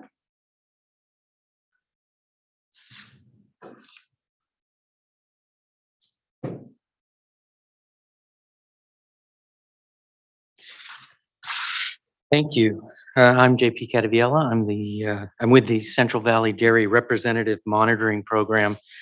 So our members are some of those dischargers that are supporting this program that you're heard about today. And we're happy to do it. We need this for compliance. We appreciate this kind of creative program that has allowed folks to continue in business while also working together to solve the water quality issues at the same time. To date, our members have committed more than $2 million to this program, and that will just continue over time.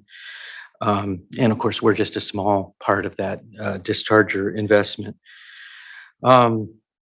And so as a result of that investment, my job's actually changed. I spent a lot of time at management zone meetings, making sure our money's being spent. We don't just write a check and say, okay, well, it must be all right. We go and we actively participate in these management zones to make sure that they're successful and to share ideas. And so that's been I joke with some of my colleagues that and I believe this to be true, I have attended more management zone meetings than anyone else alive.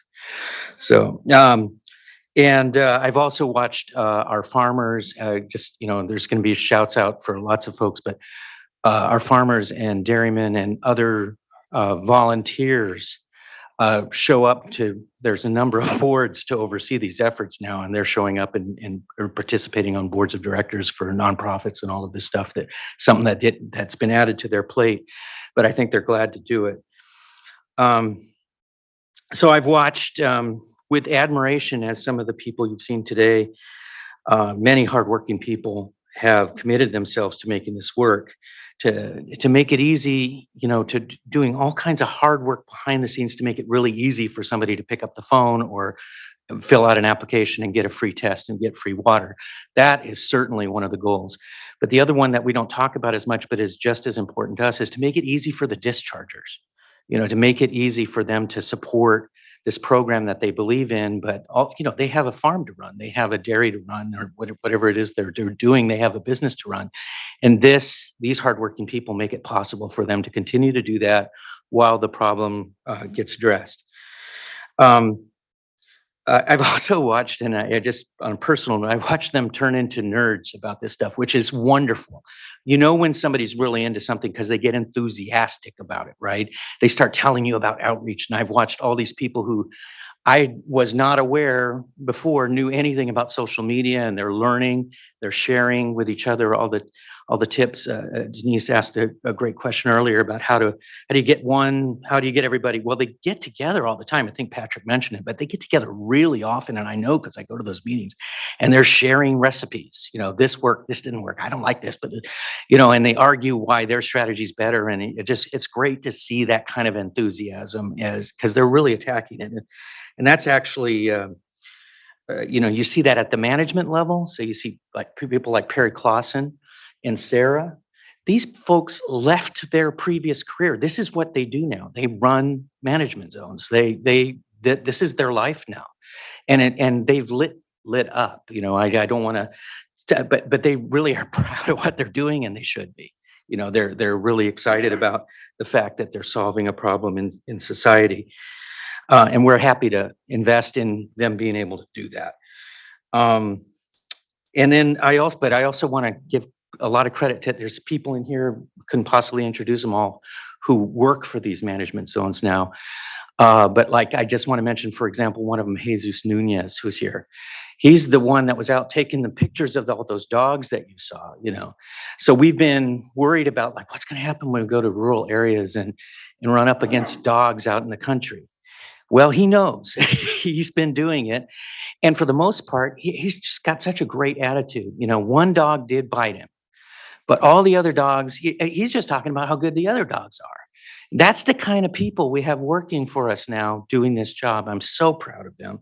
And I wish I could mention all the others, but just Perry's got an army of people behind him that actually get all the work done, and he's a great leader, but it's so important to have those folks out there. So I guess I'll wrap up. I'm sure I'm out of time. When I see this, I have every confidence that this program is already a success and will only get more successful over time. And I just want to thank you as a board for your trust and support in this crazy, completely novel regulatory program that there's nothing like anywhere in the world to give us a chance to do it. And we will continue to work with you and with the management zones to make sure that we continue to earn that trust. Thank you.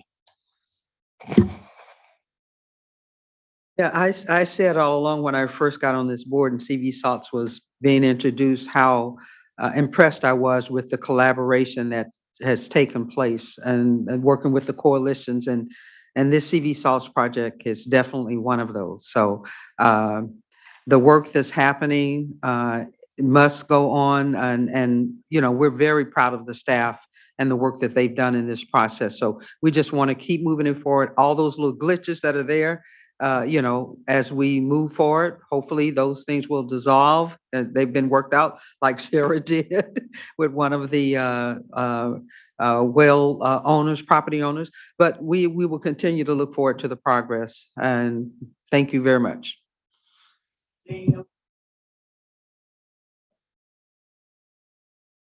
I think my husband's watching this. Uh-oh. So I would like to acknowledge what JP just said.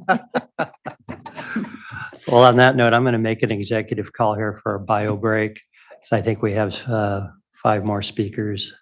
So we'll be back in just 5 minutes.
Okay, I think we're ready to get back to business.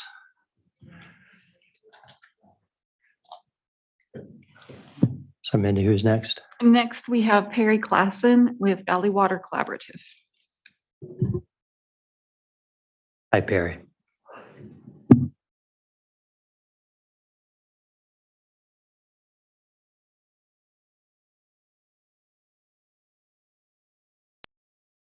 Sorry, not hearing any audio. Button first. Okay. Thank you, Chair Bradford, members of the board.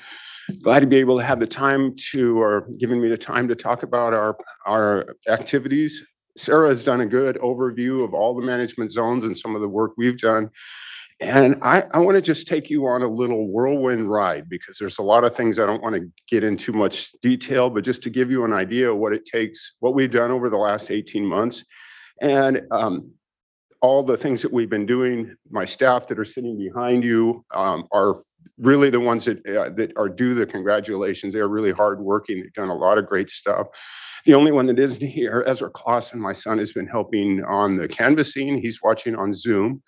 But I want to use a silly metaphor. So if you see their eyes rolling back there, on May of 2021, we started a drag race. And we were all on the starting line. We launched our postcards, but it wasn't that smooth quarter mile in front of us. It was a drag race across the Sierra Nevadas.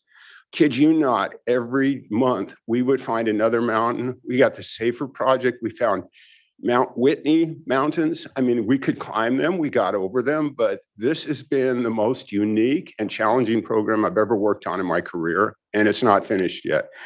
But what we've been able to do, all the management zones have been able to do is take advantage of our existing tools that you've heard about. For us, we did the basic ones. The day of the launch, we sent out a postcard to 4,000 residences identified in disadvantaged communities and high nitrate areas.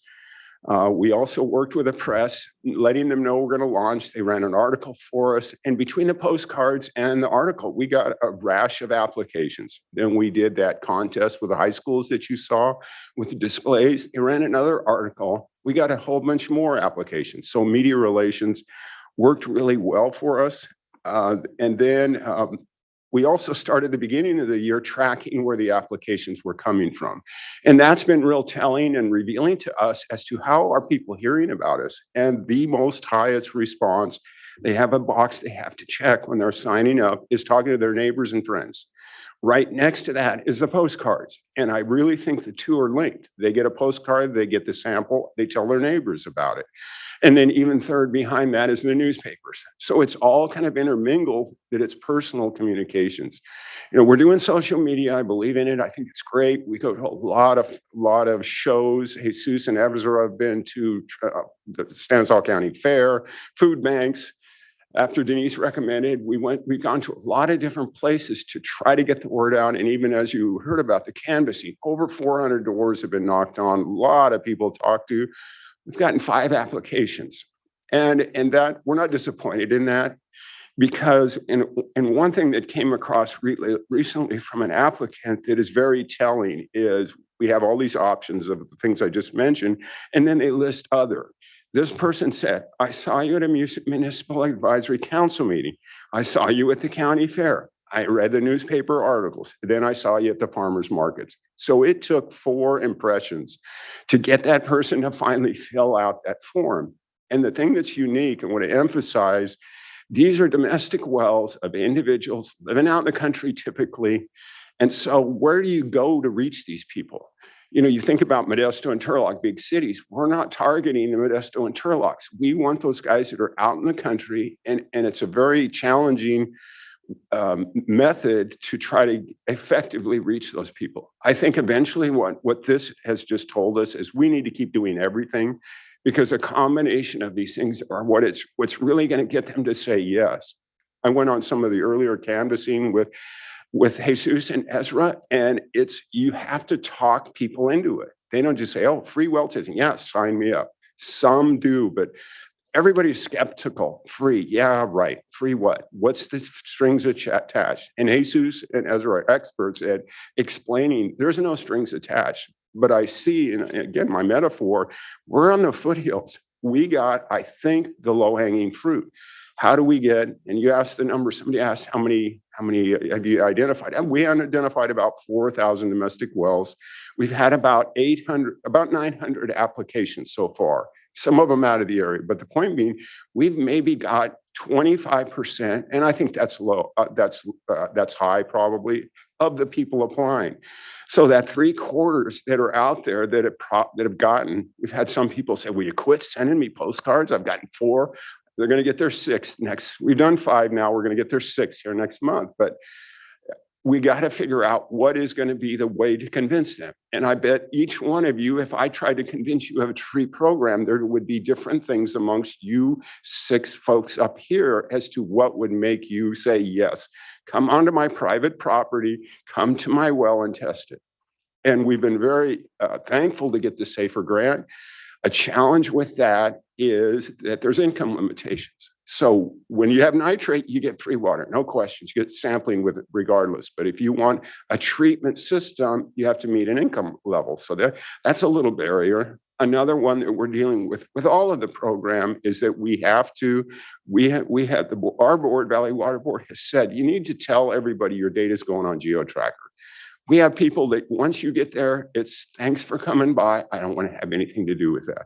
So that's something that the regional board wants, regional and state board. We understand we need the data to understand, but it's a barrier. It's going to be one of those mountains that there's people that we have all their name and information that are not going to participate because of that issue. So we have to figure out a way around that. We talk constantly about what are ways to explain that. You know, let's call GeoTracker or data system or something, because that name alone is a little bit scary when you think about it. And anyway, so we're trying to look at all these ways that we're not succeeding and come up with other things.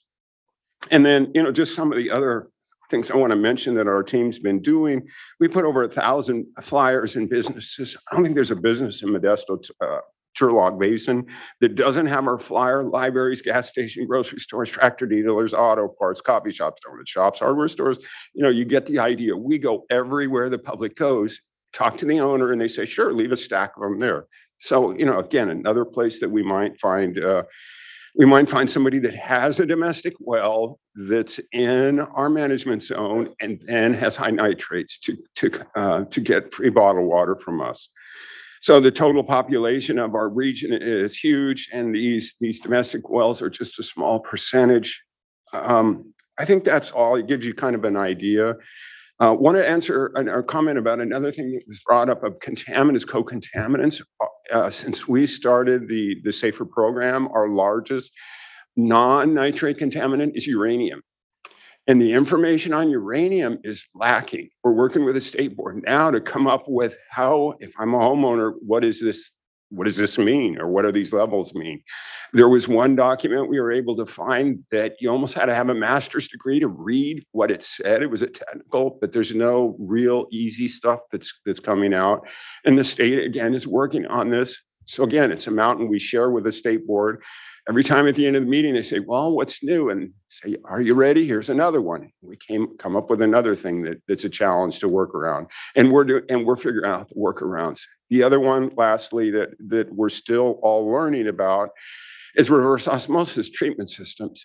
You know, that is going to be in some areas a long-term solution, because it's 10 miles to a public water system. How are you going to do that? So we're going to have to do treatments. Well, the state is just finishing a comprehensive survey of what are the treatment technologies, what are the service intervals, what are all these questions that the Culligan man is going to volunteer very readily that his system will do, and it's going to work all the time. But we got a third-party state water board, not to say they're wrong, but we've got a third-party state water board that's examining that and is going to give us information that's going to be useful and reliable, that we can tell people this is what is recommended, or this is what is best known about reverse osmosis right now. So we're all, Sarah and I, we are becoming drinking water people. I could tell you the nitrogen use of watermelons and peaches. We'll have to work on that, Patrick. Your peaches next summer here with that comment earlier. But But this is completely new to all of us that are in this. And we're quick studies. We talk to the right people. State is great on this and regional board staff. So I think, of patience, there's some that are writing letters that aren't so patient, but I'm glad to hear your response and that you see that we are making progress, which I believe we are. But really, it's not finished yet. We don't have all the answers yet. This drinking water for rural domestic wells is in its infancy. And the other thing that we are starting to talk about is what about the septic systems? These septic systems we're seeing in houses built in the 40s and 50s, and they've got a well. Yeah, there's a lot of things that this whole program is beginning to reveal to us that we need to understand better, because we want to tell somebody, after you do the test, you have this. This is what the experts say you should do, not my staff back here. They're not the ones that tell them what to do. They provide them the information that you all have developed and refer them to the experts that can really help them solve their problem, understand their problem, and solve their problem. So I think that was the other, I know one other thing. So the tenants, we have a box they check if they're a tenant, and we offer to call the landowner. We have a box there that says, do you want to talk to them or do you want us to talk to them? So our staff is actively talking with a landowner. If a tenant applies, we do have a few that have gone radio silence on us when we say that we need the landowner permission. Not many, but there is that issue. We recognize is out there. We're doing what we can to work around that. So I think that's about it. I think we have a good start, but we're not finished. We're not even close to being finished. Actually, we're just getting started. So appreciate the time. Thank you, Perry. You've done a lot of good work for just being in the foothills, I guess. And it's impressive to me to see, it's kind of gone beyond just cooperation with an agency that's kind of developed this program, but it's collaboration, and you guys are actually taking the lead now. So that's impressive, and it seems like it's been very effective. So thanks. I'm afraid you're going to have to start giving out gift cards or something to get those last 75% of people to respond. But you guys are trying everything, so thank you. Next. Next, we have David Corey with the San Joaquin Valley Drainage Authority. Hello, Chair Bradford, members of the board. My name is David Corey, also chair of the Central Valley Salinity Coalition. I don't really have a whole lot to say. I just wanted to compliment Ann and Sarah on the presentation they gave. It was excellent as always. And it represents a lot of work, as you all know, from the management zones themselves and from the executive committee and everybody who brought this together. So I appreciate what they've done in the discussions related to the management zones, and also the P&O study in the salinity management program. The other thing I want to commend the board itself on the interaction that took place today in the presentation. And I was sitting here listening. I learned quite a bit, even as many CV Salts meetings I've sat in. I've learned quite a bit from this presentation, and just in terms of what the management zones are doing. But the questions from the board of the presenters are really helpful for letting us understand what you're thinking about, understand things we can focus on. So I just want to commend you for the interactive nature of this board meeting and the fact that you're willing to ask questions and tell us what you think, because that really helps us sort of develop the program and address concerns that you have and that others outside of this building have as well. So thank you very much. If you have any questions, I'm here to answer them, and just let you know that, the salinity component of this is also up and running. We have a lot of work to do on that. You'll hear more about that, I think, in the next years to come, but thanks again. Thank you, David. Next, we have Charlotte Schill representing Tule Basin Management Zone online. Good morning. I apologize. I wasn't planning on commenting. I was just here as, participating with the other management zones, showing my support and to answer any questions if there were any specifically directed towards Tule. But I think Sarah and Perry really covered everything. Thank you both. Thank you. Next.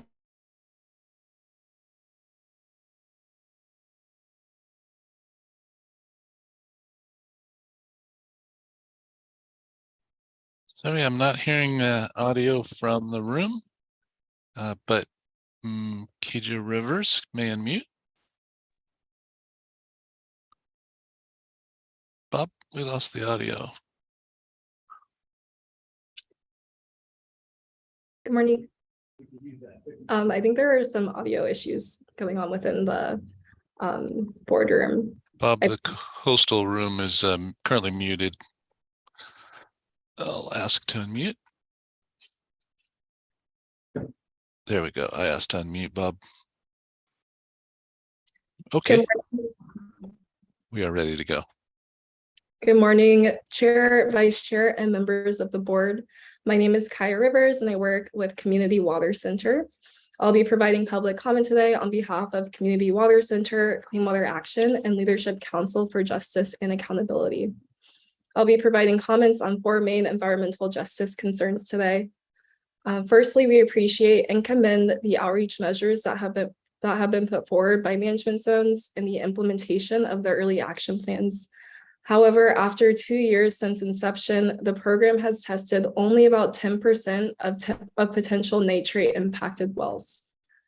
That means up to 13,000 households may be consuming contaminated water, and these numbers are from the recent management zone summary reports. It is critical that management zones reflect the urgency of this problem and be proactive in reaching out to these residents. More resources must be channeled towards having dedicated persons to conduct culturally appropriate and effective door-to-door outreach. We want to emphasize that these are supposed to be early action plans.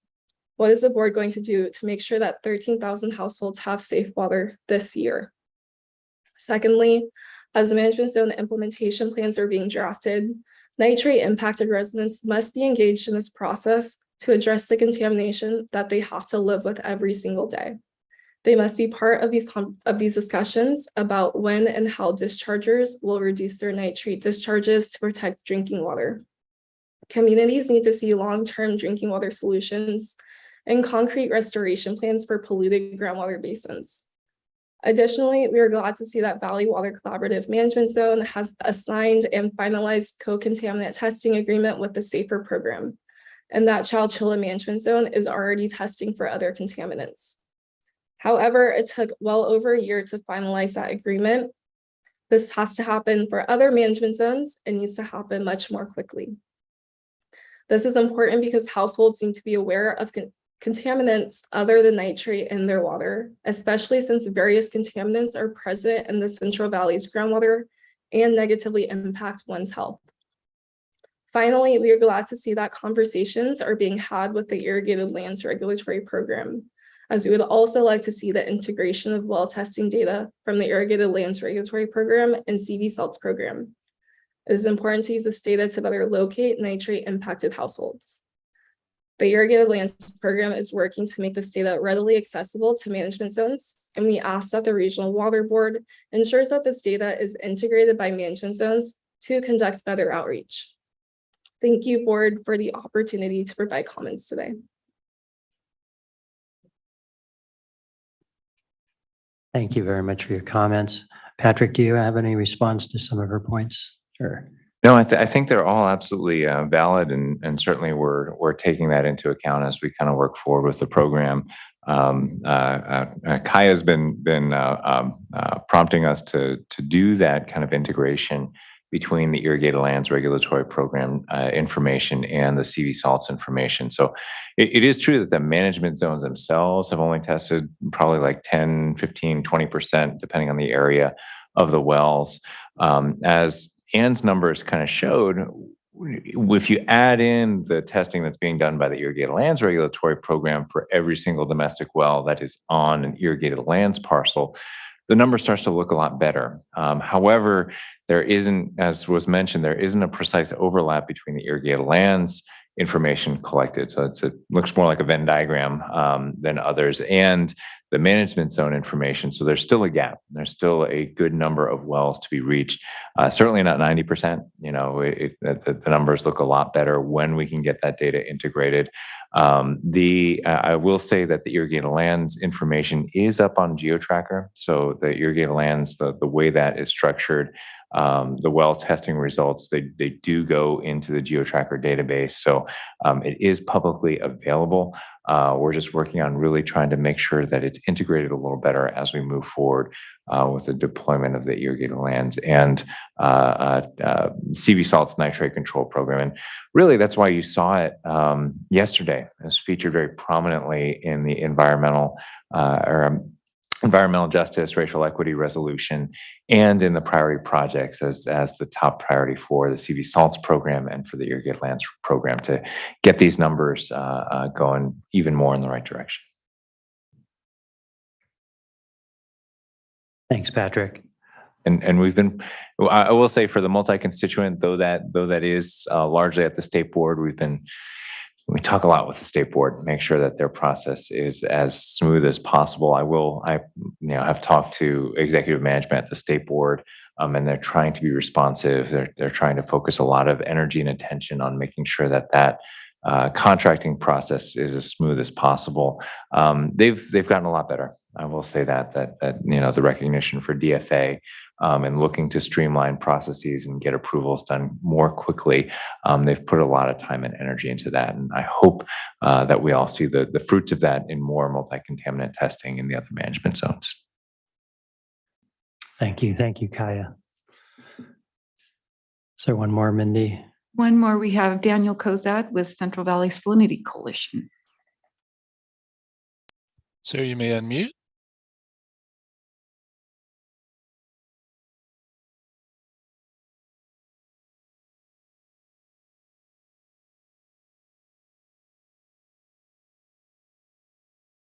Sorry, so you're still muted. Oh, there we go. There we go. Sorry, I'm outside, but so you see part of my fan above me, but I appreciate it. Reminds me of many of our CV Salts management zone meetings where people are all over the place working hard, and we come together to talk about some of the same issues. Mostly, I was here to answer any questions you had about the SALT program, and covered that perfectly. Appreciate her time. We'll miss her in her new role, but this program would not be where it is today without all the work that she put in and time and effort and that of her staff. And so I appreciate that and the support of our Salinity Coalition Board of Directors and their regional board members for their effort. Happy to answer any questions, but appreciate the opportunity. Thank you, Daniel. Board members have any questions or comments for Patrick? I'll just close with the most heartfelt thanks to Anne for all the contributions that she's made to the CV Salts project. Really, dating back even before the amendment was approved, we were running around on weekends in a very empty board office, many weekends leading up to the final approval in 2018 of the basin plan amendment, and then and both standing up the nitrate control program and the salt control program while simultaneously getting the Herculean task of the amendments to the amendments passed on a 1-year time frame is truly extraordinary. I've told people that Anne actually took this role without a major promotion. Everybody's like, well, she got a big promotion when she got CV Salts.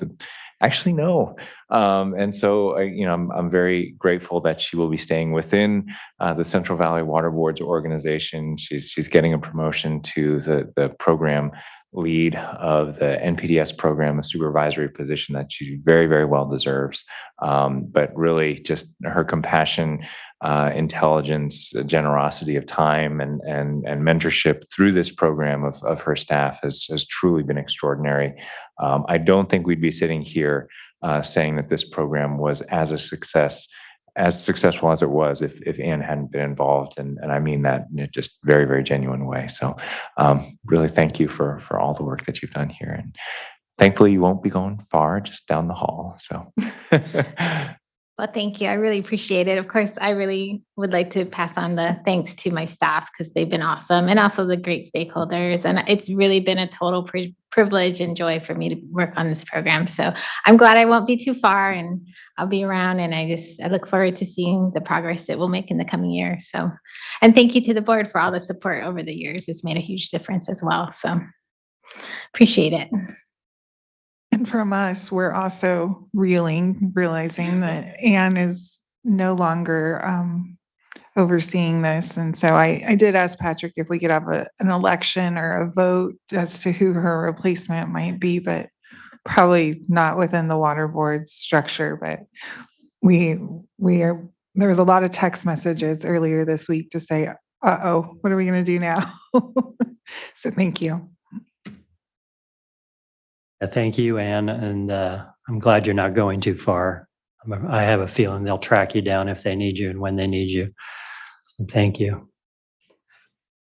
Yeah, and you took over that spot from Jeannie but when she left, and so it was a seamless operation. So kudos to you for stepping in and doing the work and how far we've come under your leadership. So you and your staff, congratulations on the hard work that you've done.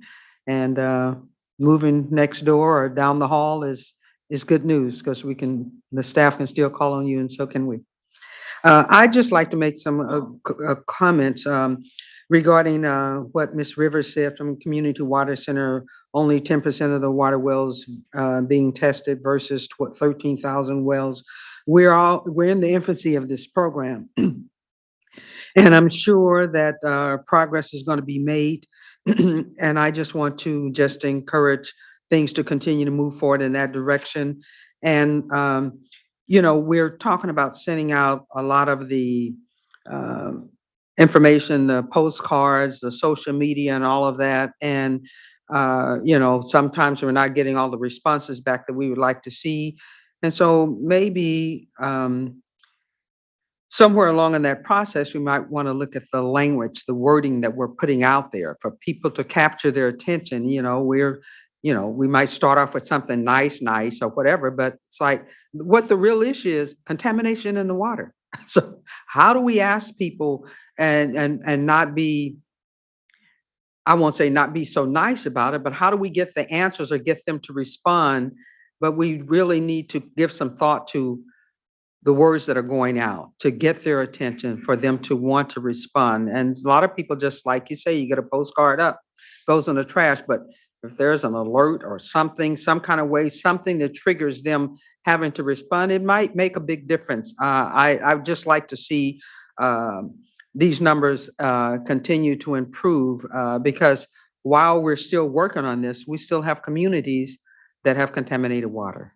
So that's my focus and concern, and that's what was being expressed by the Community Water Center, and I do definitely understand that, but I don't want to take anything away from the work that's being done, the collaboration, the stakeholders' participation, and where we are. But we really want to see those numbers significantly improve to where we can actually say that the Central Valley is addressing the disadvantaged communities that have been impacted by the water of these discharges. Thank you both very much. And great job. Thank you. And just quickly on that, I think what the Kings Water Alliance recently did with their campaign was to try different messaging in tandem to see, to your point, what might work better. And we'll certainly be working with them to bring that into the attention of people to elevate the importance of water quality. I think I mentioned, but when this started, COVID was very much a human health crisis and had a lot of attention and bandwidth. So I think where we are now allows people again to say, okay, and our public health officials working with community providers and clinics and things like that, I think is on the list of new things to try now that maybe they're not so overburdened with addressing COVID.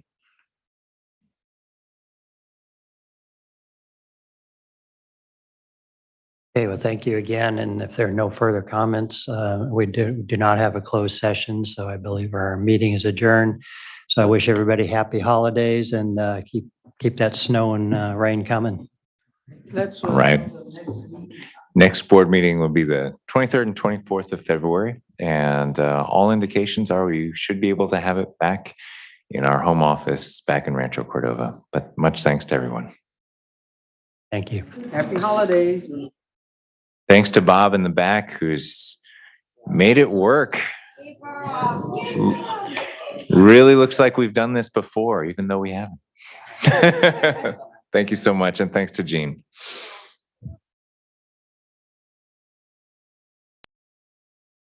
Okay, I'll end the meeting.